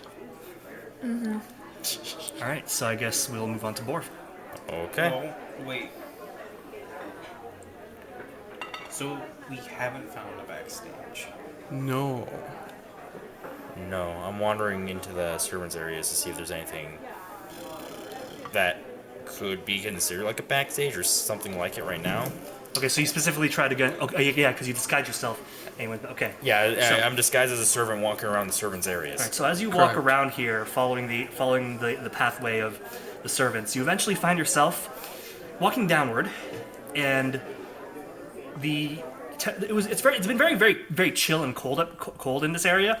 But as you get deeper and deeper, you start to feel warmer and warmer, until you find yourself in a stone chamber, lit by a hearth, and a big ass red dragon ordering around various servants, telling them, "All right, take these back up there." It's like, here, okay, we have empty plates. Come on, refill these. Blah blah blah blah blah blah blah. Seems to be orchestrating the whole situation. Gotcha. I will try to keep moving and looking busy so I don't get too directed here. Make a stealth while I check, look please. around. Can I cast See Invisibility? Sure. It might be above us. Do I see any? So my Oculus is gonna go from a light blue to a 3. an orange yellow, and I'm gonna look around. Do I see anything that? Let me read the description of the spell so I say this right. For the duration, you see invisible creatures and objects as if they were visible, and you can see into the ethereal plane. Ethereal creatures and objects appear ghostly and translucent. So has anything new popped up in my vision, seeing invisible?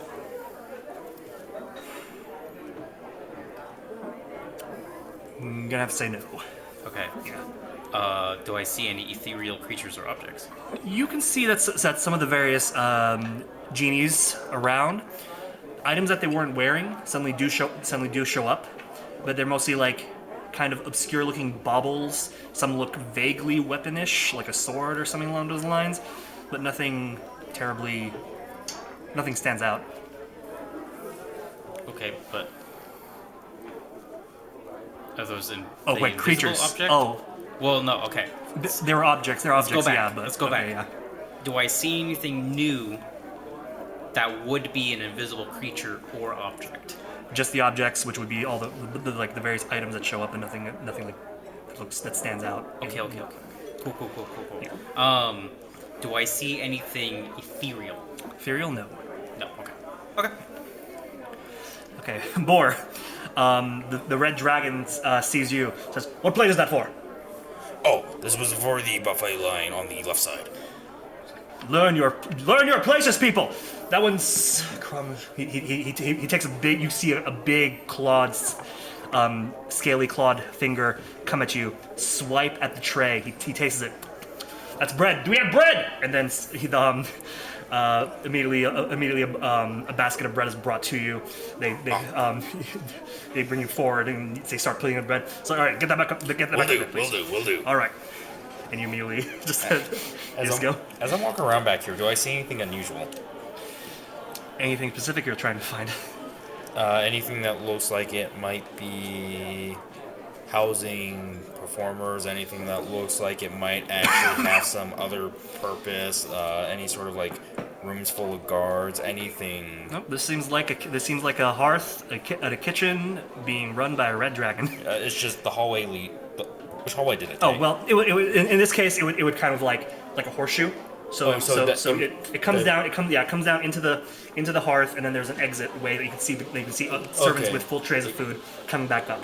Okay, so and there's like no other rooms down here. It's literally hallway straight to a kitchen and straight back. Yeah, up. you can see there are various doors here, but those are opened up and it's mostly just like storage. Yeah, storage.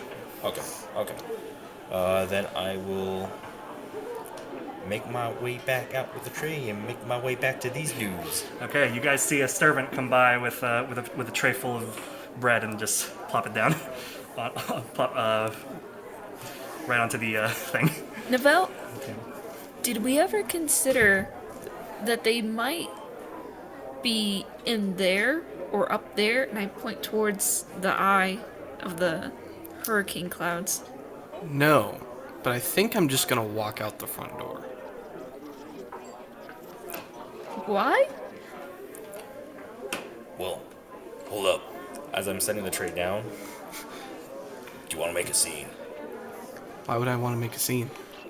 I don't know. No? Divert attention, I guess. No?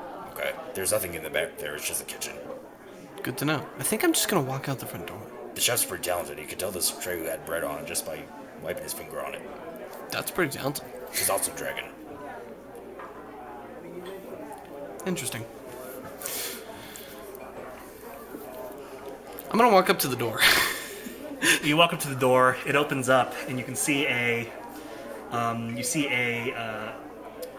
djinn wearing who seems to be wearing like a pair of golden spectacles, and with a chain on them that wrap around her, long silken black hair. And she comes in with her entourage. You hear Did I have an answer earlier? I don't think I had an answer. And she'll just come in and enter the party. Politely step aside, let her pass. Her and her entourage whisk by you. Do I see anything on the other side of that door? Just the hallway that you guys came in through. Okay, so refresh my memory. If I were to walk out this door, and I walked through this hallway to the other side, what would I find? You would find several guards at a T-junction, with the guards guarding one particular side of it, because they were directing everybody towards this particular hall. So if it's T-junction, if we say, which side do we come in from? God damn it! I keep... From where you're facing. So I came in that way. Yeah. And there were guards here. There were guards standing on that side, blocking it off. Yeah. Are those guards still there? Yeah. We're both pretty sneaky. Yeah, but are we sneaky enough to literally just walk past the line of guards? I think so. Are you? Or could I? I mean, I've got pretty good stealth here. Me too. I can actually distract him for you. That's true. That is very true. Do your thing, drunken hobo man.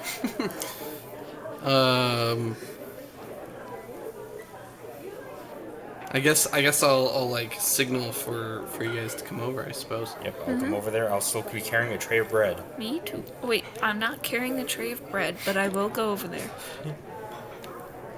As you guys... I gestured down the hall towards the guards on the left side. Okay, as you guys begin heading down towards that hallway, Bor, your familiar comes back to you. It begins circling the three of you. Yes, what happened? It lands on your shoulder. Oh, Master, I didn't recognize you. Our captain, the carpet just won't cooperate. Should I just go up there myself and let you know if I see anything? You still want the carpet, or is just me okay? If I can get the carpet, that would be best. If you just want to hang around and keep eyes on what's going on, that'd be appreciated. Hi, Captain. And he will fly up and out. What would you guys like to do? I put my hood up for my cloak of elvenkind. I walk ahead of them towards the guards. Okay. I would just walk right up to the guards. Oh. Hello. Hi, servant. What do you Hello. like? I was told you guys wanted some bread. Make a persuasion check. I'm out of sight, just in the hallway that we came down from. Just out of sight. That's a 5. A 5? Don't you know that bread isn't very good for us? Well, It expands and it hurts our stomachs. I understand. If you do, Look, I didn't mean any malice. I'm like giving a subtle signal to move here. Someone told me. You're only talking to one of them. The others are still focused on everything else and facing forward. Like and he's just telling you, he's like, if you do want to get us something, why don't you go get us some meat? What do you want me to do with the bread? Serve it to the guest? Like Well, a servant? I can't serve that to the guests because I don't have a bread table in there. I have bread for you guys because someone told me you wanted bread. I'd like to make a stealth check to get through while Boar is distracting. Okay. Me as This well. is going to be a hard check. So No! make a stealth check, please. I am waiting. Damn it. 14. You try and walk over towards the one guards and sees you and stops you. He's like, "Oh, sorry, sir. This area is not part of the party. Would you please return back to the Zephyr Hall?" I will turn around and walk back. Do I hear the thing about the meat? Yeah. Look. I'll keep asking him, look, if I can't give you guys the bread, and I can't take this back to the kitchen because you know who will kill me. Then just put it on the buffet table. No, I can't. There's no room on the buffet table because this bread is for you guys. I don't have anywhere else to put it. Look, is there anyone back there who would actually like some bread? No. well, where am I supposed to put this now? I'm trying to make a scene. I'm actually raising my voice, and I'm like actually trying to grab as much attention as I can. Two of the air cockers will approach you. Here, we will show you what to do. Look. And Hey, begin to move you. Oh, I will start kind of like juking them. Make a let's see. Okay, if you're trying to juke them, make a dex check, please. Damn it. These guards in this hallway, they are air cockra? Yeah, they are air cockra. That's a 9. 9. Oh, Good okay. lord. One of them slips out of your grasp, but the other manages to get a shoulder on you, and the other one comes up behind you, and they begin just moving you. I will towards... trip myself. Huh? I will trip myself. Okay. You trip yourself. So, and... like, tray of bread goes flying, I hit the floor, I take the guard that's holding on to me with me. Big ass scene. You trip yourself, and you just kind of fling the bread over, and they're like, oh, jeez, and then they kind of... If at any point I see an trip, opening, Yeah. I will try they and will make one. grab you Same. from underneath your shoulder, and both of them will begin to hover as their wings flap and carry you, and they'll start to fly you back to the Zephyr Hall.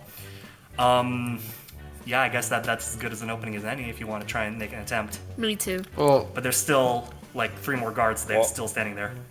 My goodness. Can I? Do I want to sacrifice Claudius? Yeah. Wait, hold up. I'm gonna make it. would any of us allow Claudius to be sacrificed? Can I try I and don't know him. struggle to actually slow this process? Make a strength check, I guess. Can I make an athletics? Sure. Okay, that's a 14. Okay, 14. They will do a contesting. I would like to make an insight check for Claudius to understand if he understands what Boar is doing. Sure. 14. 14. Yeah. He gets that Boris is trying to make a scene. He's gonna pull out the wand of pyrotechnics Oh god. Oh god. Okay. and set it off. Oh god! Give me 1 second.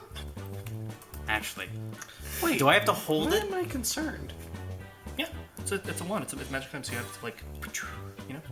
But do I have to hold it, keep it activated, or Oh. can I activate it and then toss it? No, you will have to hold on to it. Okay, that's fine. How long is this T-junction? Wide? You mean? What? Yeah, no, I know how wide it is. Do it. Because it's 20 feet wide, right? The hallway's 20 feet wide. But how many feet down is the corner?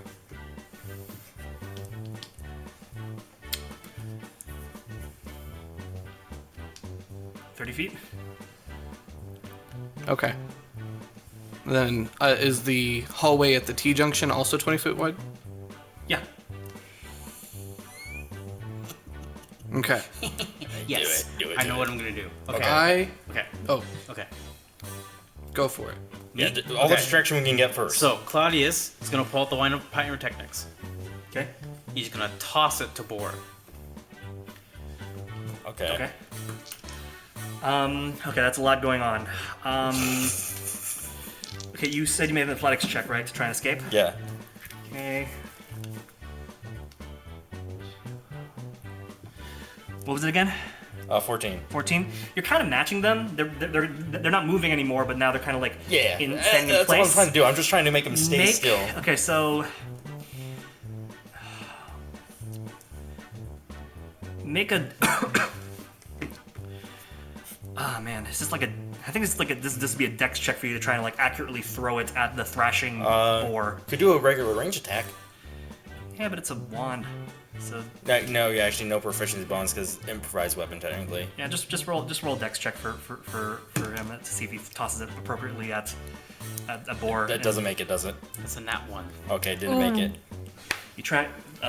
He tries and toss it, flips out of his hand, and goes out one of the archways. Did I see Claudius try to do this though? No, because you're currently very very Out busy. one of the archways? It just slips out of his hands and just falls backwards behind him. Can I look around the room to see what I can see though?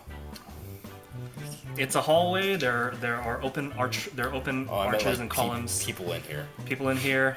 It's just mostly more more Aarakocra guards. You do see a Jinn kind of passing by, and he's got like a very disheveled look to him, and a very slowly swirling wind cloud. Okay, But then for sure. None of these three.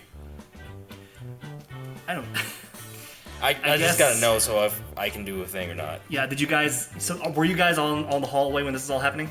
I would have been ducked out of sight. However, I would like to use this weirdness that's going on to sneak up as close to the guards as I can without getting seen. Okay, it's gonna be a hard check. Make a stealth check. I mean, it wouldn't be that hard of a check. I would hug the wall closest to them, right? And I'm not approaching them, just getting closer. All I need is to see the other side of the guards. I would like to fumble down to the ground, accidentally set off the pyrotechnics wand, and use the help action to give Nivelle an advantage. Okay, go for it. You as you hop on and you fumble, suddenly firecrackers start going off in the hallway. The two Aarakocra were holding you are like, what? It's like, check that out! And then some of the guards start moving to go over to that. So go ahead and make that roll. The DC has been lowered. Do I now notice Claudius? It's 17. You now notice Claudius, yeah. 17. Yes, several of the guards have moved from their position and are looking over at the thing, and they just start moving towards the exploding man, and you manage to slip by them. Can I follow closely behind. Make a stealth check as well. Can I see the other side of the guards, the wall? On the other side of the guards? Okay, sorry. Alright, Where yeah. are you on this T-junction? Where are the guards? Guards are all right here, lined up right here. There's a pair of guards right here, carrying Boar. Now that there's... Oh, they got that far already? Yeah, they started moving you. Okay.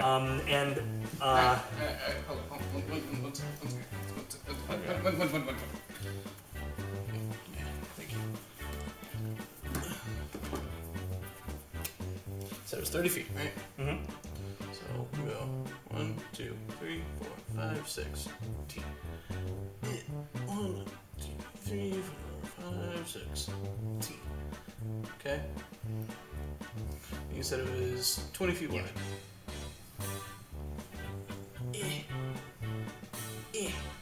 20 feet wide, 30 feet tall. Okay. 20 feet tall ceilings. Guards would be 5 guards, so they would have been posted here,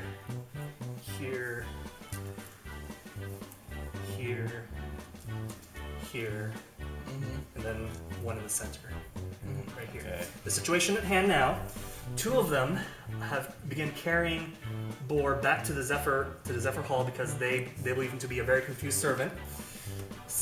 Claudius would be around here somewhere, making a scene with the wand of pyrotechnics, and 2 of them would have turned a corner, saw that going on there, and are now starting to approach. Can you push our radius over? I also need one. Unofficial encounter. Well, I mean, so they've all moved into the hallway. Yeah, everybody's in the hallway except for the one guard who's stationed right there. Okay. You said I succeeded in my stealth check. Yes. So I would have assumed, because I assumed I would have been hiding around the corner here, Oh. and I would have gone, 30, and I just need to be able to see. I'm trying to see about here as I peek around the corner. It's just another hallway and a guard, and it just goes down that way. I can see the wall, though, Yeah. correct? Okay. Yep. Okay, that's all I need to know. Okay, cool. Hey, I got that stealth check for you. Can I actually use the help action to get Mary the advantage on this stealth check by I don't putting need it. Okay. I got a nat 20. Okay, you follow. You're tailing behind Nivelle really swiftly. That's unfortunate. That's unfortunate. Yeah. While I'm Where you go? Are you following him? Yeah. Yeah. Yeah. Okay. Yeah. Then you're Yeah. right behind him. Yeah, I'm saying that's unfortunate. Okay, All right, no I'm Magus. going- I'm What going are you into doing the hall, while seeing actually. all I this want to go happen? in the hall. Huh? I want to go in the hall. In the hall that I'm in? No, Oh, you're just there. past the No, guards. they're saying what they want to do. Sorry. Nulmagus doesn't do anything. Okay. He failed his thing. Now he's playing the bad guy. Okay. Okay. He knows how high. So then, as I am peeking around this corner, I cast Silent Image Okay. to create an illusion of the wall 10 feet behind that last guard. Okay. Illusion of a wall here. No. Well, The illusion of the hallway. yeah. So you know the thing like stealth in like heist movies where like we just change the recording, we change the security camera to a recording So of the I'm hallway, putting- empty hallway. I'm putting a 5-foot illusion right here. Okay. Of what you can see of the hallway. Okay. Of what I can see behind. Okay. Of what I'm assuming is what that hallway would look like to that guard. Okay. Okay. Yeah. And then I Misty Step behind it. Okay. No. Athelas, you just saw Nivelle vanish. Well, then I'm following. I'm going into the hall. Make another stealth check, please. With my nat 20. Will Yeah, that be sure, okay? sure. We'll keep that 20. And you managed to make your way out here, actually. Yeah, you make it without making any notice of it from this guy, and just walks over here. And you're over here now, right next to Nivelle. Nivelle, you see Athelas approach you. Cool. Continue down the hallway. What do I see? It's a big hallway. You see more artwork. You see more tall stone walls. It's very open aired, and they're just it's a big ass. It's long. It goes on for a while. Any other breakaways at any point? You see various doors here and there. Quietly check some of them. Okay. One of them you check, and you see that there is a big table which happened to have a bunch of like what seem to be like miniature houses and toys. You should sit. Which seem to be a bunch of miniature houses and toys upon a table with a grid on it. You then, as you see one room, it seems to be storage. You see one room leads into another hallway. How long are you guys gonna do this for?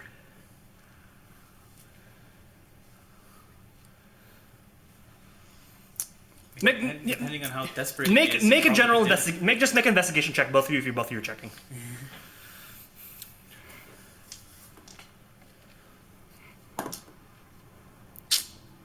Six. 18. 18. Yeah, you're looking around, and most of the rooms that you find, Athelas, are just like they seem to be just general rooms. There's like lounging rooms. There's like a bowling alley in here. There's what seems to be like 5 different kitchens. Okay, so finding all the cool rooms. Nivelle, you with an 18, you're also finding just what seem to be just a lot of rooms. This place is fucking huge. It's about the size of a town at this point, and with this is and you're just looking through each and every single door, and none of them seem to be leading to where you want them to. Okay, I think it's obvious what Manny wants to happen here, so I guess I'll just go back to the main hall. Okay, back to this mess here while you guys are doing your quick search. Claudius is on the floor, exploding. Boar is in the air, flailing. What are you guys doing? I'm gonna point at Claudius. Okay. I'm gonna shout, "That's him! He told me that you guys like bread and rice." Okay. Make a deception check with advantage, I guess. What the fuck?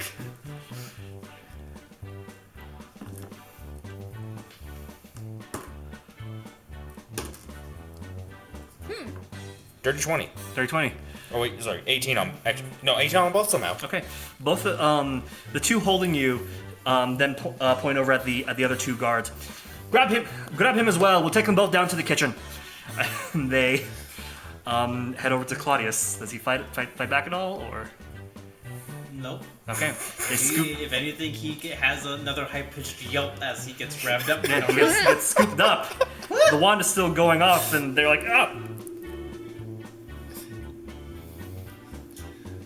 Like, turn that off. Turn that off. Shout. I don't know how. I'm gonna shout at him. Oh, you want to do this? Okay, you can do that, buddy. I'm gonna use prestidigitation to make flame shoot on my fingertips. The Aircocker kind of like they kind of hold you a bit more gingerly, kind of hold you by the wrist, and now you're just hanging like this. Hang in there. Where did they find you? Where did they find you? I swear.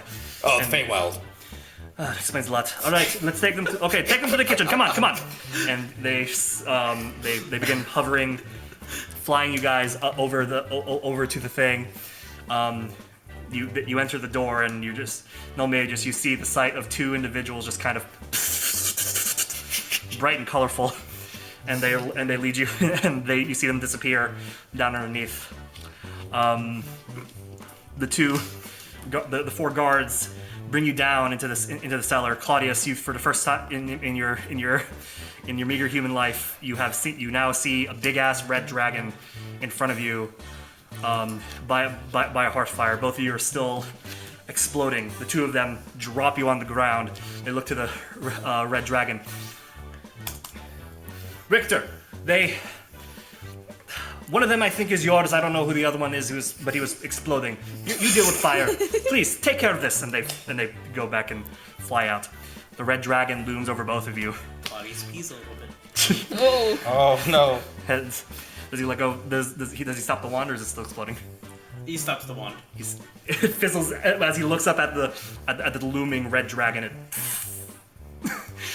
and who now marches over and looks at both of you. Give me 1 second. While these two are dealing with a red dragon, what are you two doing? I'm making my way back.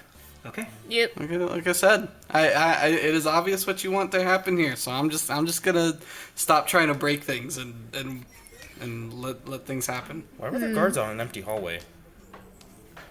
Because they were there for direction. Gotcha. Okay. Yes. He looks at the two. He looks at both of you, and just you hear snarls. A cloud of ashy smoke emits from his mouth and kind of coats the both of you.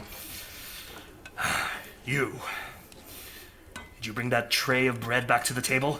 I did, and then I was told to grab another. I grabbed another, and I was. And who told you that? This gentleman told me that the guards wanted some bread, so I went down the hallway, tried to give the guards some bread. The guards didn't want bread. He looks over at Claudius. And I didn't want to mess up your places, so I was trying to insist the guards take my bread, and they beat the crap out of me for it. He looks over at Claudius. Claudius is in a puddle of his own piss. Birds don't eat bread. You don't seem like any one of ours, so you must be a guest. I suggest you return to your master, and we'll never speak of this again. Thank you. You, however. Well, I gotta go clean the mess in the hallway I just made. No, you're not staying here, but you are going to continue to serve properly, and we'll send one of the more experienced servants with you. And he presents to you a very heavy plate of like prime rib, just stacked on top of each other, and just plops it in your hand. Take that to the guards. Now you are to serve these to only the genies. No one else, no matter what anyone tells you. Understood. Good. Go. Got it. And I guess both of you leave. Yeah. Eventually, you guys all find yourselves back in the Zephyr in the Zephyr Hall. And as you head back up, your familiar hops down onto your shoulder.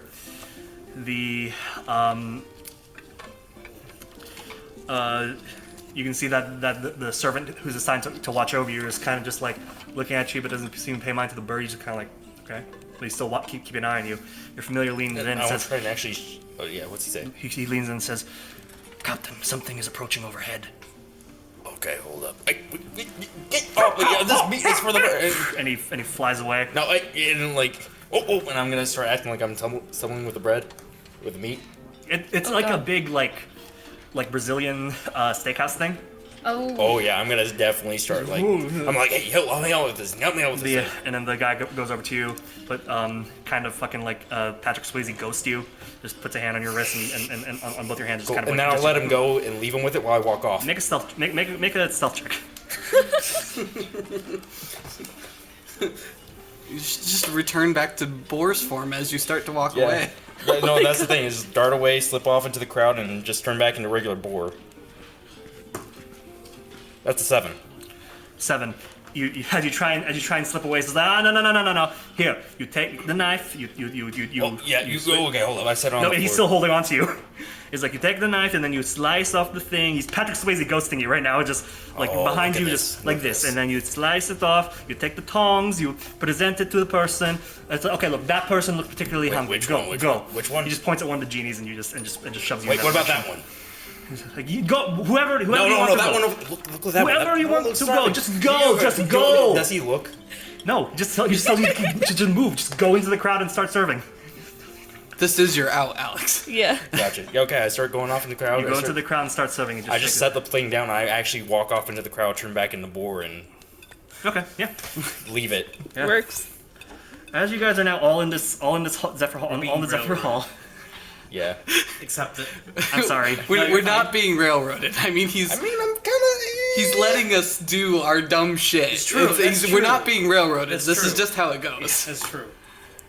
This palace is massive. Emphasis on the massive. It's the size of a small town. Oh. And Even with an 18, it's going to be difficult to find anything that you're trying to find. Especially if you don't know what this place is. I'm not worried about it. It's fine, it's fine. I'm not worried about it. I'm just letting you know. I'm just letting You you guys don't know. need to. Yeah. Okay, so... I accepted it. Alright, so... Eventually, as you guys are all kind of seeing this get here, kind of just a little haggard after everything, the room itself begins to darken. Can we at least find each other? oh, Yes, you do all eventually find each no. other. Actually- Nulmagus looks at all of you and is No, I'll tell you extremely one. no. I was gonna say I specifically hear I you. don't look for them. Okay. I leave the hall. Okay, how far are you leaving out? I'm gonna go back the way I came and find our carpet. Okay, so you're just gonna go straight and find the carpet? Yeah. Okay. Oh, So, okay. as you're leaving, you guys see the room begins to darken. You see that the eye of the storm begins to close on its own, shrinking ever so slightly till there's just a spotlight in the middle of the hall. You can you hear someone say, "Everybody, please clear the floor. The presentation is the show is about to start. The show is about to start." The genies begin to disperse, leaving behind a very large opening within the center of the room, with all of them looking intently. You hear a booming, echoing voice. A male says, "Ladies and gentlemen, Jinn and married, I, Jabari Farouk, am very, very pleased to present to you the tragedy of Invictumus, a story from the material plane, from the land of Caledonia in its dark ages. Our story begins in a time before Remeria, and this various individuals start falling from the hole in the ceiling. And you hear this narration. Long ago, Caledonia was a savage land, warring tribes all vying for power. But there was one amongst them who stood taller than the rest, for he had all cut them down. And as these individuals begin falling, they're kind of also like doing like play sword fighting in the middle of the air. And when they all land, another figure comes falling down much faster, slams 3-point landing onto the floor, knocking all the other players kind of do a mock like falling back action, and this individual rises. It is a tall individual with exposed bare chest, scaly, with shining with a shining pattern of scales around him. He wears a helmet, a horned helmet with big ass horns, and in two hands he carries two broadswords. And you guys can see this is Sylack. The hole begins to open up even more, and another cloud descends with two individuals on it. One is a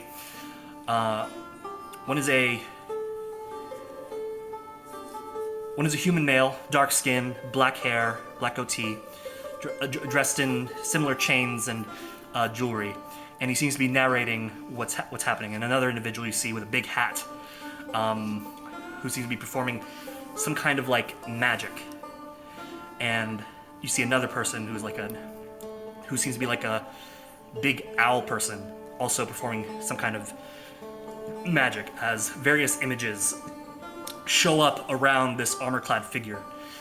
The human who was narrating earlier continues telling the story of how Invictimus traveled across Caledonia, tearing down tribe after tribe,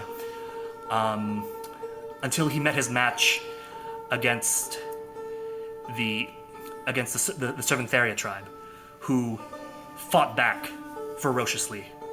And you can see now another thing to actually note. Sylack is actually attacking, and you're seeing blood being drawn from all of these individuals who are coming at him to attack him. And they all fall to the ground, but people who are in the shadow come by. They place hands on them, and they all both of them go in return. But there's still blood splatter all over the floor. The various genies are being like ooh, ah, ooh, and you see then Sylack as Invictimus is surrounded by multiple individuals, all wearing like white tiger pelts. In Invictimus's last stand, he fought valiantly, and all of them just charge at Sylack, just now drawing blood from him as well,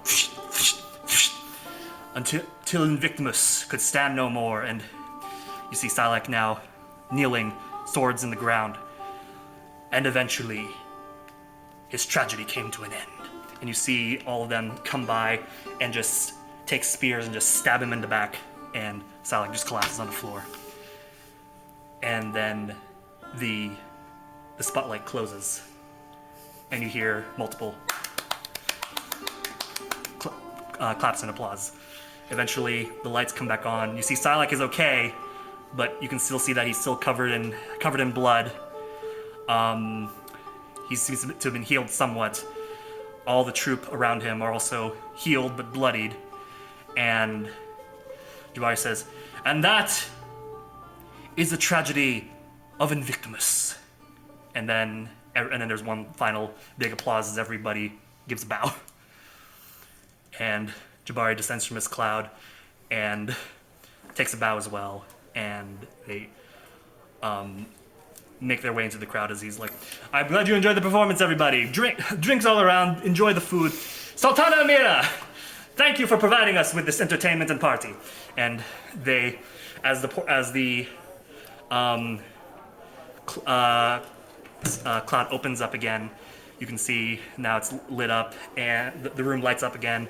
You see the woman who was on the large genie woman who was up on the throne stand up, take a bow, and sit back down. And the various troop members and Jabari begin to make their way into the crowd, mingling. Before they start to make their way in, I'd like to Hunter's Mark Jabari. Okay. You that's to make a saving against any of that? Nope. Okay. Just happens. You just kind of you just give a nice like real hard focus on him, and you see him and he kind of just like he seems to like take notice of something, but he's not sure, and he just keeps walking. There's nothing to take notice of. I run after him. Who? Jabari. Okay, you begin to tail Jabari through the crowd. I'll try and get his attention. Like, oh. Okay. He turns and looks to you and says, yes, how can I help you? Did you enjoy the show? I'm gonna start talking with him, but my mannerisms say that I've known this guy for a long time, but I'm just now meeting him in actuality. Mm-hmm. So I'm be like, did I tell the genie guy my real name? No. I don't think I ever told him. I don't think you ever told. You never gave him a just name. blindly Period. said, "Come to my house." Never even asked for an introduction. Yeah. He introduced Rude. himself. I don't think he ever asked for your guys' name. It's a rude motherfucker. Need a name right now. You got this. This is what you do. You come up with fake names on the spot. Shanice. Shanice. Fiance. Shanice. I am Jabari Farouk, Pasha of Sultan Amir's court. Her official seeker of talent. Pleasure to meet you. Takes your hand, gives it a kiss. Okay. Pleasure's mine. Are you a servant to one of the genies here? Servant? No. Now, your next talent? Yes. And what exactly can you do? Well, Aside from looking rather intriguing. stop. Actually, don't. But I am your next talent simply due to the fact that while I may not be front and center on stage, I could definitely increase the turnover time of your performers. Considering their wounds on stage are real, you would have much more longer performances with my talent. So what do you do exactly with wounds that make you so important? I studied under the greatest alchemists in Maxis. Maxis, you say? Yes. So you're from Caledonia? Mm-hmm. All right. Interesting. Well, can talk with me then. And he will, just merge to you. What is Nulmagus and Boar doing? Nulmagus. Nulmagus. These guys haven't done anything to suggest that this is the Sylack. So, as far as Nulmagus is concerned, he's just keeping an eye on Jabari Okay. from a distance. Okay. Boar? Like I said, I'm trying to find our carpet. Okay. Yeah, you eventually find your way back to the valet. He asks for the carpet back. Comes back. It's weirdly tattered in some places. Will they actually bring me our second one? Yeah. Okay. Can I actually just lead the non-attitude one on the personality one?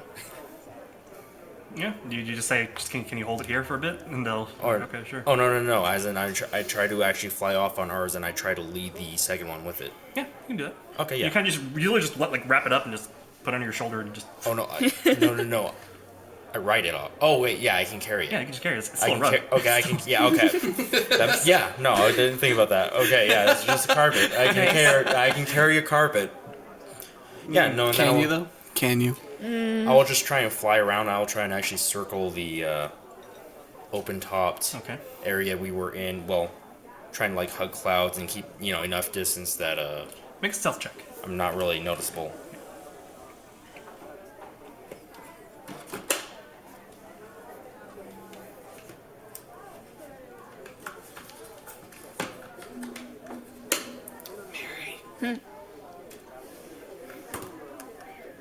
That's a 19. 19. You managed to get yourself actually into the Eye of the Storm cloud, and despite its threatening appearance, and you've seen some bad storms in your day as a sailor, this is incredibly calm.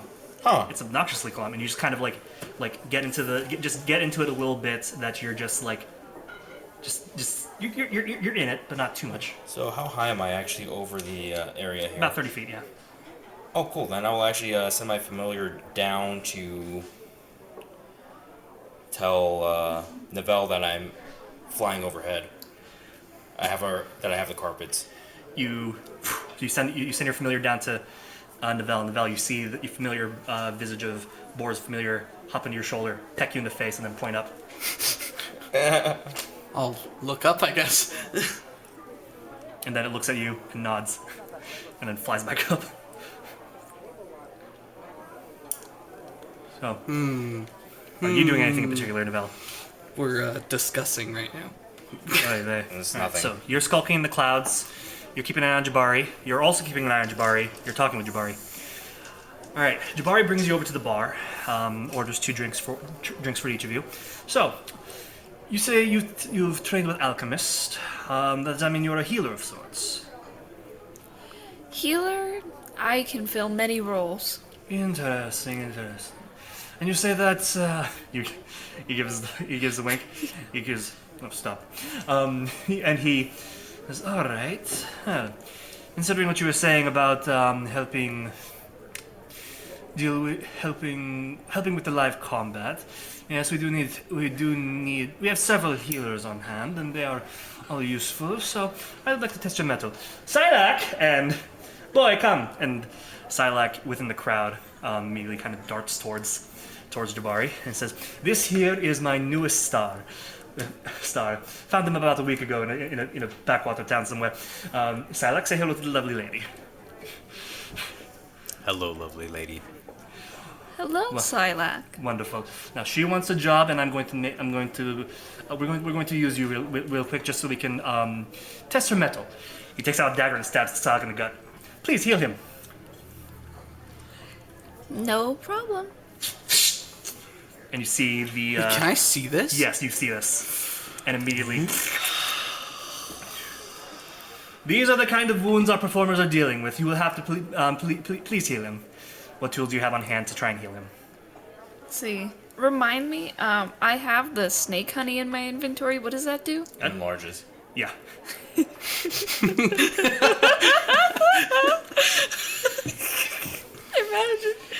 Thank you for that. That was right there. Yeah. I need to put that in a note, actually. What are the rules of getting enlarged? It's just going to be the enlarged spell, which makes you one size bigger than your current size. So if you're medium, you go into large, and if you're small, you go to medium. Okay. Etc. And then it adds some like extra dice to any like attacks or strength checks you make, or vice versa. Okay. I have a potion of healing on me. I have my herbalism kit, and I have my alchemist supplies. Okay. Should I make something here and now, or that might take some time? Yeah. Alright, well then I'm gonna pull out this potion of healing for him. Okay. You take out the potion of healing and you just splash it on Sylack's wound, or use the fortune to drink it, or... I get him to drink it. Okay.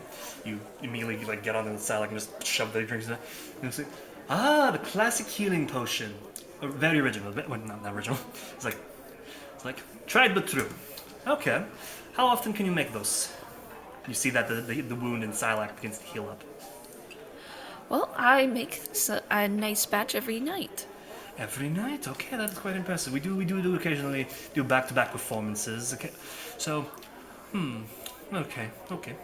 Sometimes there are multiple stab wounds that some of the characters do takes. I presume you were at the show, you saw they didn't get stabbed in the back multiple times with the spears. I almost forgot. Rehearsal, of course. We definitely need to have more of those. We also do live combat during rehearsal as well. So you'll need to make about like 20 healing potions a day. Very doable. Maybe a week. Doable. Impressive. Okay. How long are you going to be sticking around for? You are not attached to any particular genie, are you? Oh, no, I'm not. And how did you get here? Well, I've traveled around quite a bit after my studies and found that this was the place for me. As to how I actually got here is much like a dream. It always does seem like that, doesn't it? Thank you, Sylack. You may go. And he taps him on the previous where he previously stabs him, and Sylack begins to walk back into the crowd. What's anybody else doing? You saw him you saw Sylack get stabbed, and then Athelas quickly heal him. I am going to make my way down into the crowd and follow Sylack. Okay. Okay, you make your way down into the crowd and begin following Sylack. Claudius will follow. Okay. If the clouds are calmer than it looked, I'm gonna find a spot to hang out. Okay, just Kind of stationary, so I can actually send down my familiar and look through his eyes. make another self check with advantage.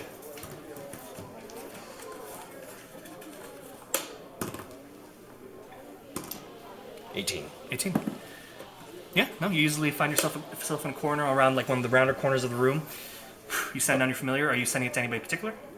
Oh no, Or I'm just just sending floating it it around? I'm just sending it to float around the inside of the area so I can keep an eye on what's going on. You lie down on the carpet and you just kind of fade Yep. out, and you're now flying through your familiar around the area.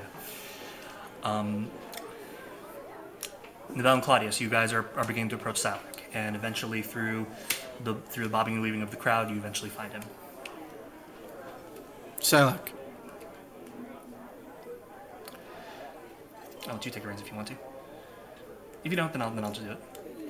You're the one. Okay. I'm Sylack. not entirely sure what your plans with Sylack are, Okay. Sylack looks over to you.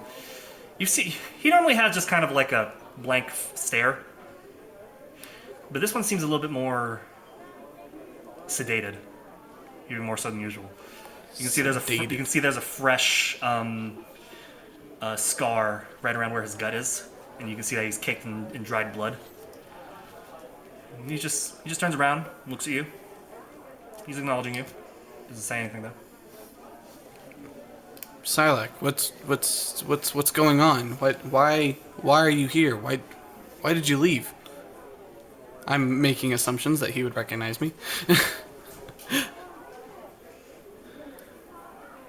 Nivelle, my old master came for me. I had to return to him.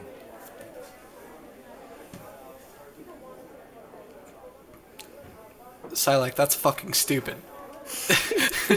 It is what I have to do. Is it though? Is it though? Yes. Are you happy with him? I am as I am. Say the word, Sylack. I'll kill him. I'll fucking kill him. Please do not. Just say the word. Just blink once. Blink once if you want me to kill him.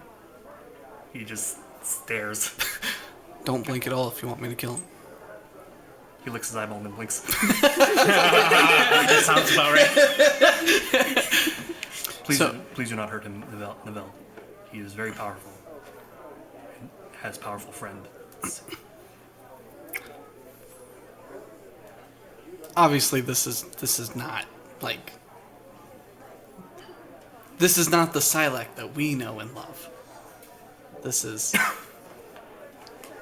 It's Sylack, but not the one that you guys are aware of. He as I said before, he seems more sedated and subdued. And when I say sedated, I don't mean like he's been drugged, just kind of like... Yeah, he's not charmed. He's not sedated, literally. He He's might be not... charmed. Sedated just means he's not as active. Yeah. Well, I'm just assuming based off of what had happened previously, he's not charmed. That's what I'm assuming. But... You don't know. I don't know. That's true. That's true. Let me see here. Hold on. Sylack, this doesn't seem like you. I've never seen you like this. This isn't right. This is where I belong. Fuck that. Excuse me, there's a second show coming on. And he turns around and begins to walk back towards Claudius will try and get in front of him. Hello, Claudius. Master Sylack. I am no longer your master.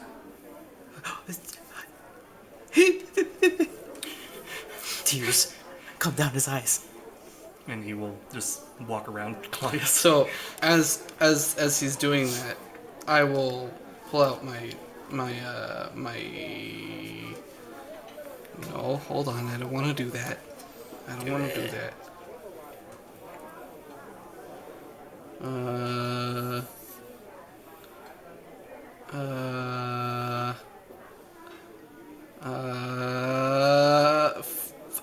Fuck it. I pull out my sword and I clang it into the ground and I'll be like, Sylack, I still am your master. Sylack stops for a second. You are my knight. You are in service to me. He looks to you. You were not my first master. And then he walks off. Damn.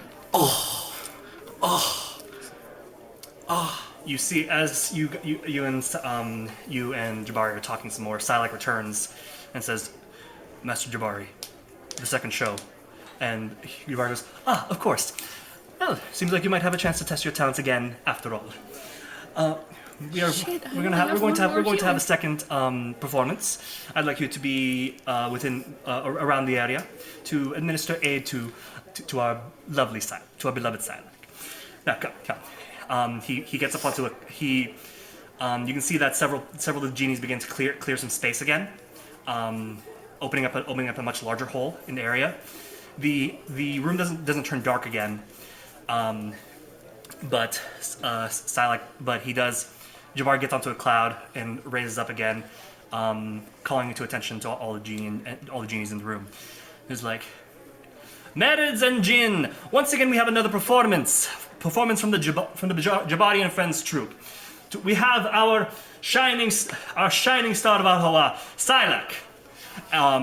And you see Sylack make his way into the center of the stage. People begin applauding, oh no, and then you can hear, you actually hear some chatter amongst the Marids, the fish-like genies that you've been seeing around, wondering, oh my, he has beautiful scales, which you don't see all that gaudy armor on him. I wonder if we can purchase him. Various things like that. And says, as you know, not only do we provide provide historical entertainment, but we also provide spectacles of violence. There's various cheers here and there, like yeah, cool. It's like don't worry, no one really gets that hurt. Today, far from the lands of the plane of air, I bring you a very curious and strange creature and a very adorable looking one. During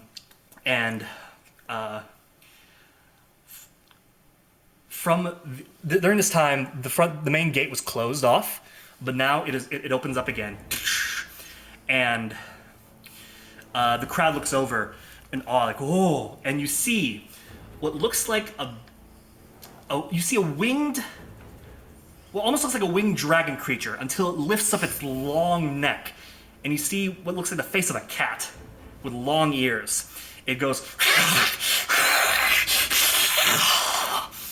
and it begins to, and it's led by a long chain into the room. All the genies go, ooh, ah, and they part for it as it enters this essentially fight ring with Sylack.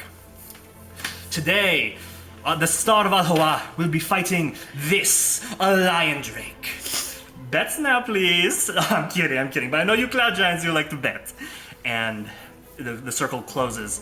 The Sylack is given the two broadswords he was fighting with earlier, and the lion drake is released of its chains, and it focuses then on Sylack and begins like slowly circling him like a predator and prey, and everyone's just kind of like, ooh, I wonder if I can buy that lion drake. Yes. Nulmagus would like to find Nivelle. Okay. this whole time, I've been furiously trying to make 2 more healing potions. Make it's gonna be a hard check.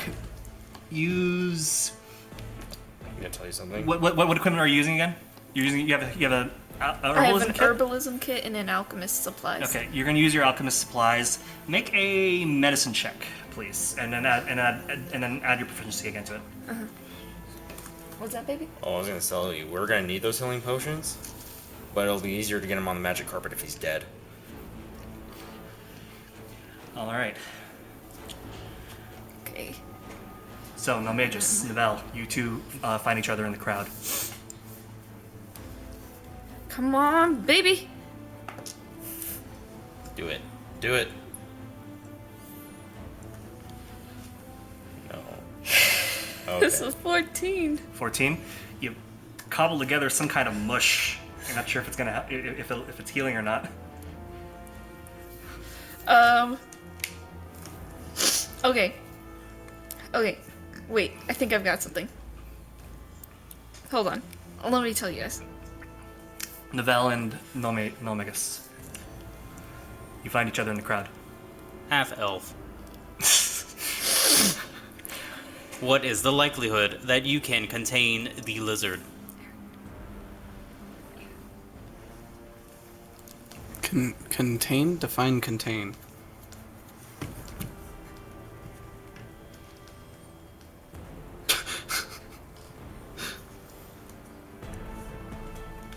Contain, have hold, something or someone within, control or restrain oneself or a feeling. I don't think I've ever met anything that could contain Sylack. He smited a devil in 1 hit. Smote? He smote a devil in 1 hit.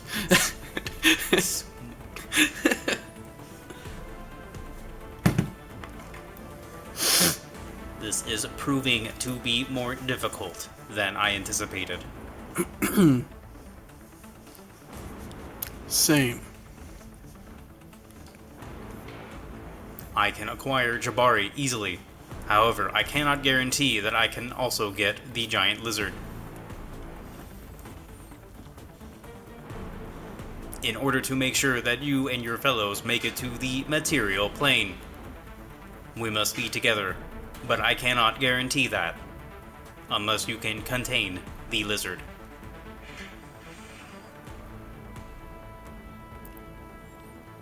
What if we use Jabari as bait? To get him to you? This is a possibility.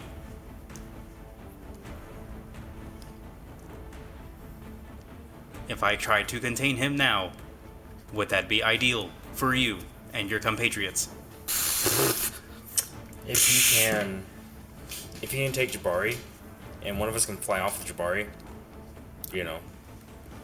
Sylack's gonna have to follow.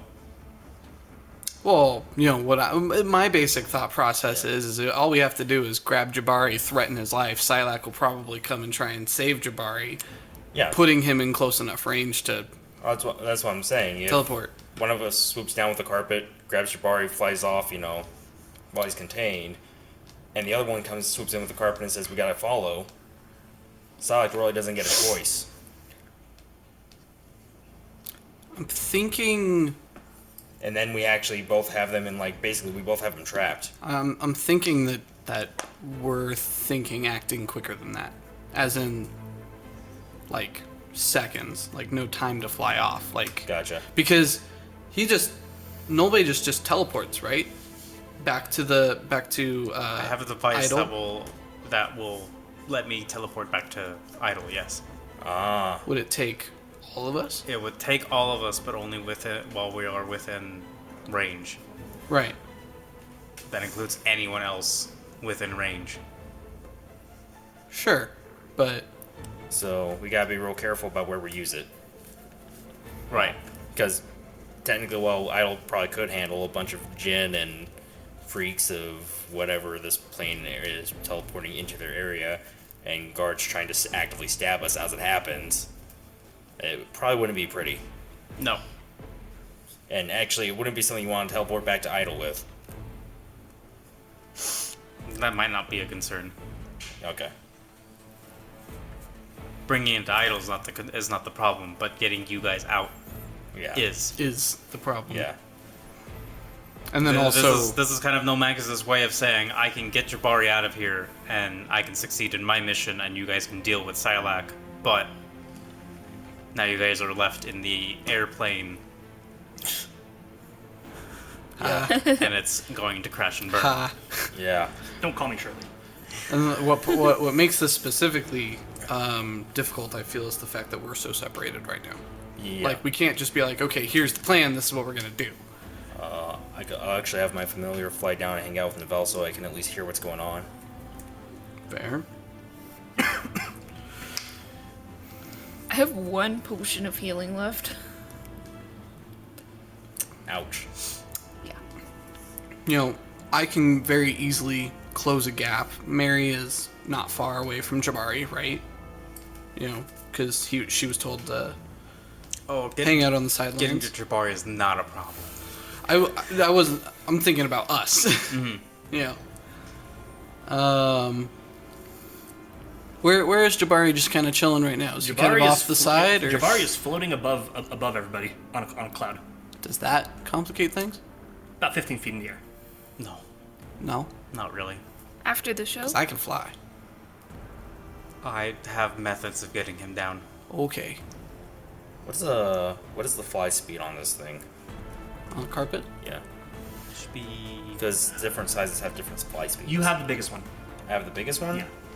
Which I believe is the last one on the bottom of the list. Yeah. Okay, so it's slow.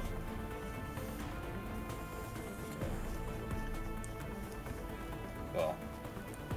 Yeah. Okay. Still, it's got a fly speed of 30 feet, so I can get down to you guys in 1 action. Or 1 movement, actually. I assume it's going to be at least 1 action to get Jabari. At least. At least. Yeah. You can see that the other people that have been part of Jabari's troop, like the 2 that were seen to be casting spells with Jabari on the other cloud, they're also within the audience as well. Mm-hmm.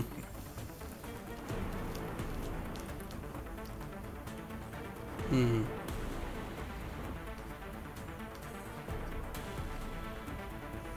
Yeah, because my biggest concern is also getting all of us out alive. Well, we don't have to do it here if you have Hunter's Mark. How far does Hunter's Mark go? 60 feet, I think. It should go pretty far. Well, tracking him, I think, is like up to like 10 miles or something. Yeah, that's what I'm asking about. And I can maintain it up to 8 hours.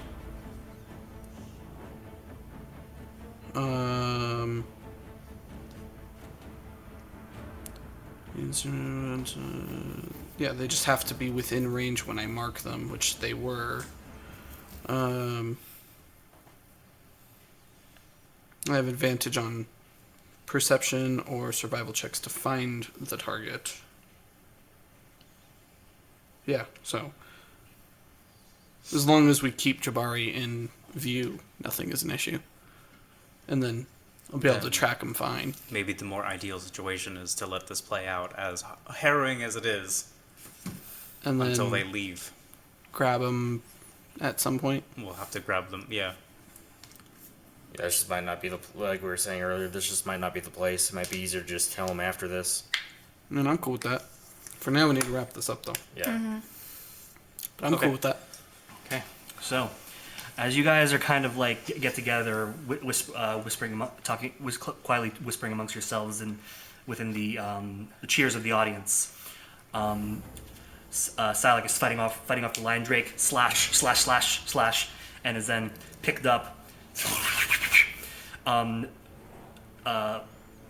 ragdolled around and by the creature, and then slams him onto the floor.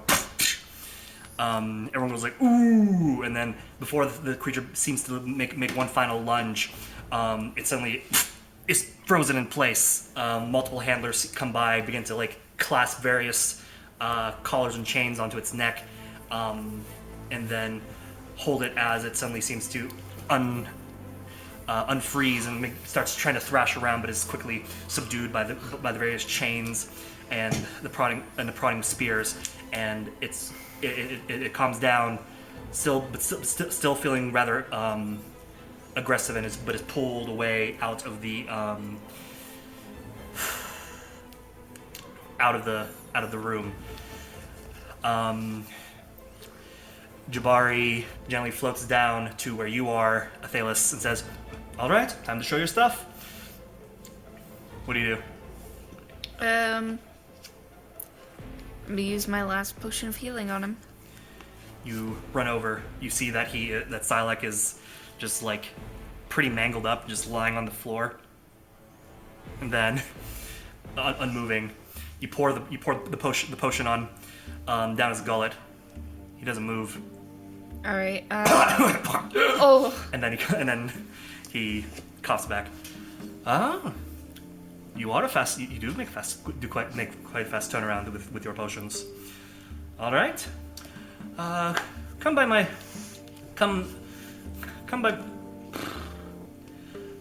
manor later tonight after the party's over, and we'll have a much more formal conversation about this.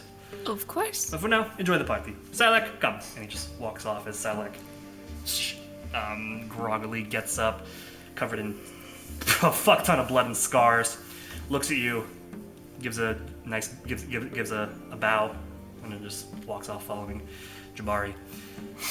The rest of the party... I will communicate to Nulmagus. Okay. We should tail them. Well, they're still within the party. They're still mingling about. Yes. People are all the genies and the various genies are conversating with Jabari while this is happening. So you guys are seeing all this happen if you're tailing him.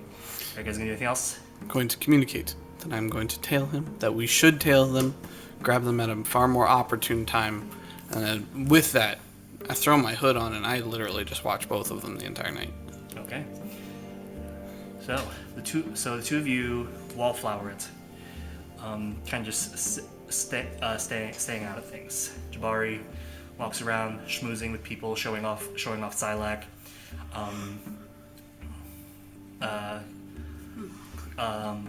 He goes from like genie to genie, and eventually, and several times he comes up to the big genie on the throne.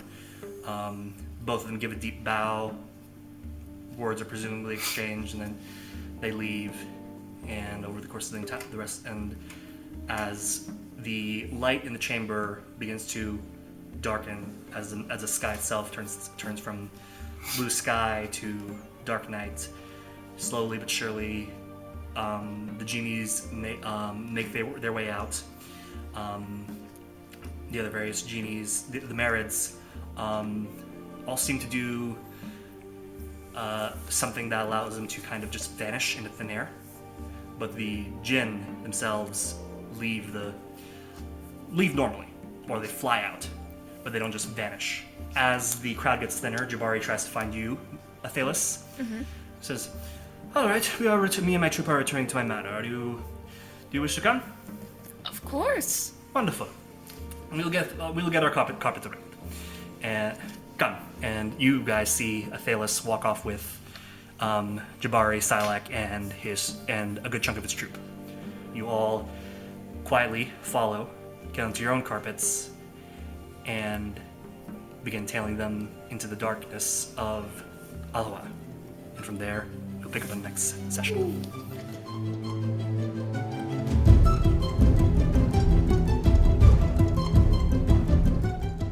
Hey everyone, this is Manny the DM, wanting to thank you for listening to Feats and Fantasies. We had a lot of fun this session and would love to know if you enjoyed it too. You can talk to us on Twitter at Feats and Fantasies with the hashtag Cataclysm Rising. If you want to help support our adventures, please consider donating at doubletake.xyz/donate. All donations will go directly to improving the show and finding better ways to get you involved. Thank you again for supporting our podcast. Please share it with your friends, and we'll see you again in the next one.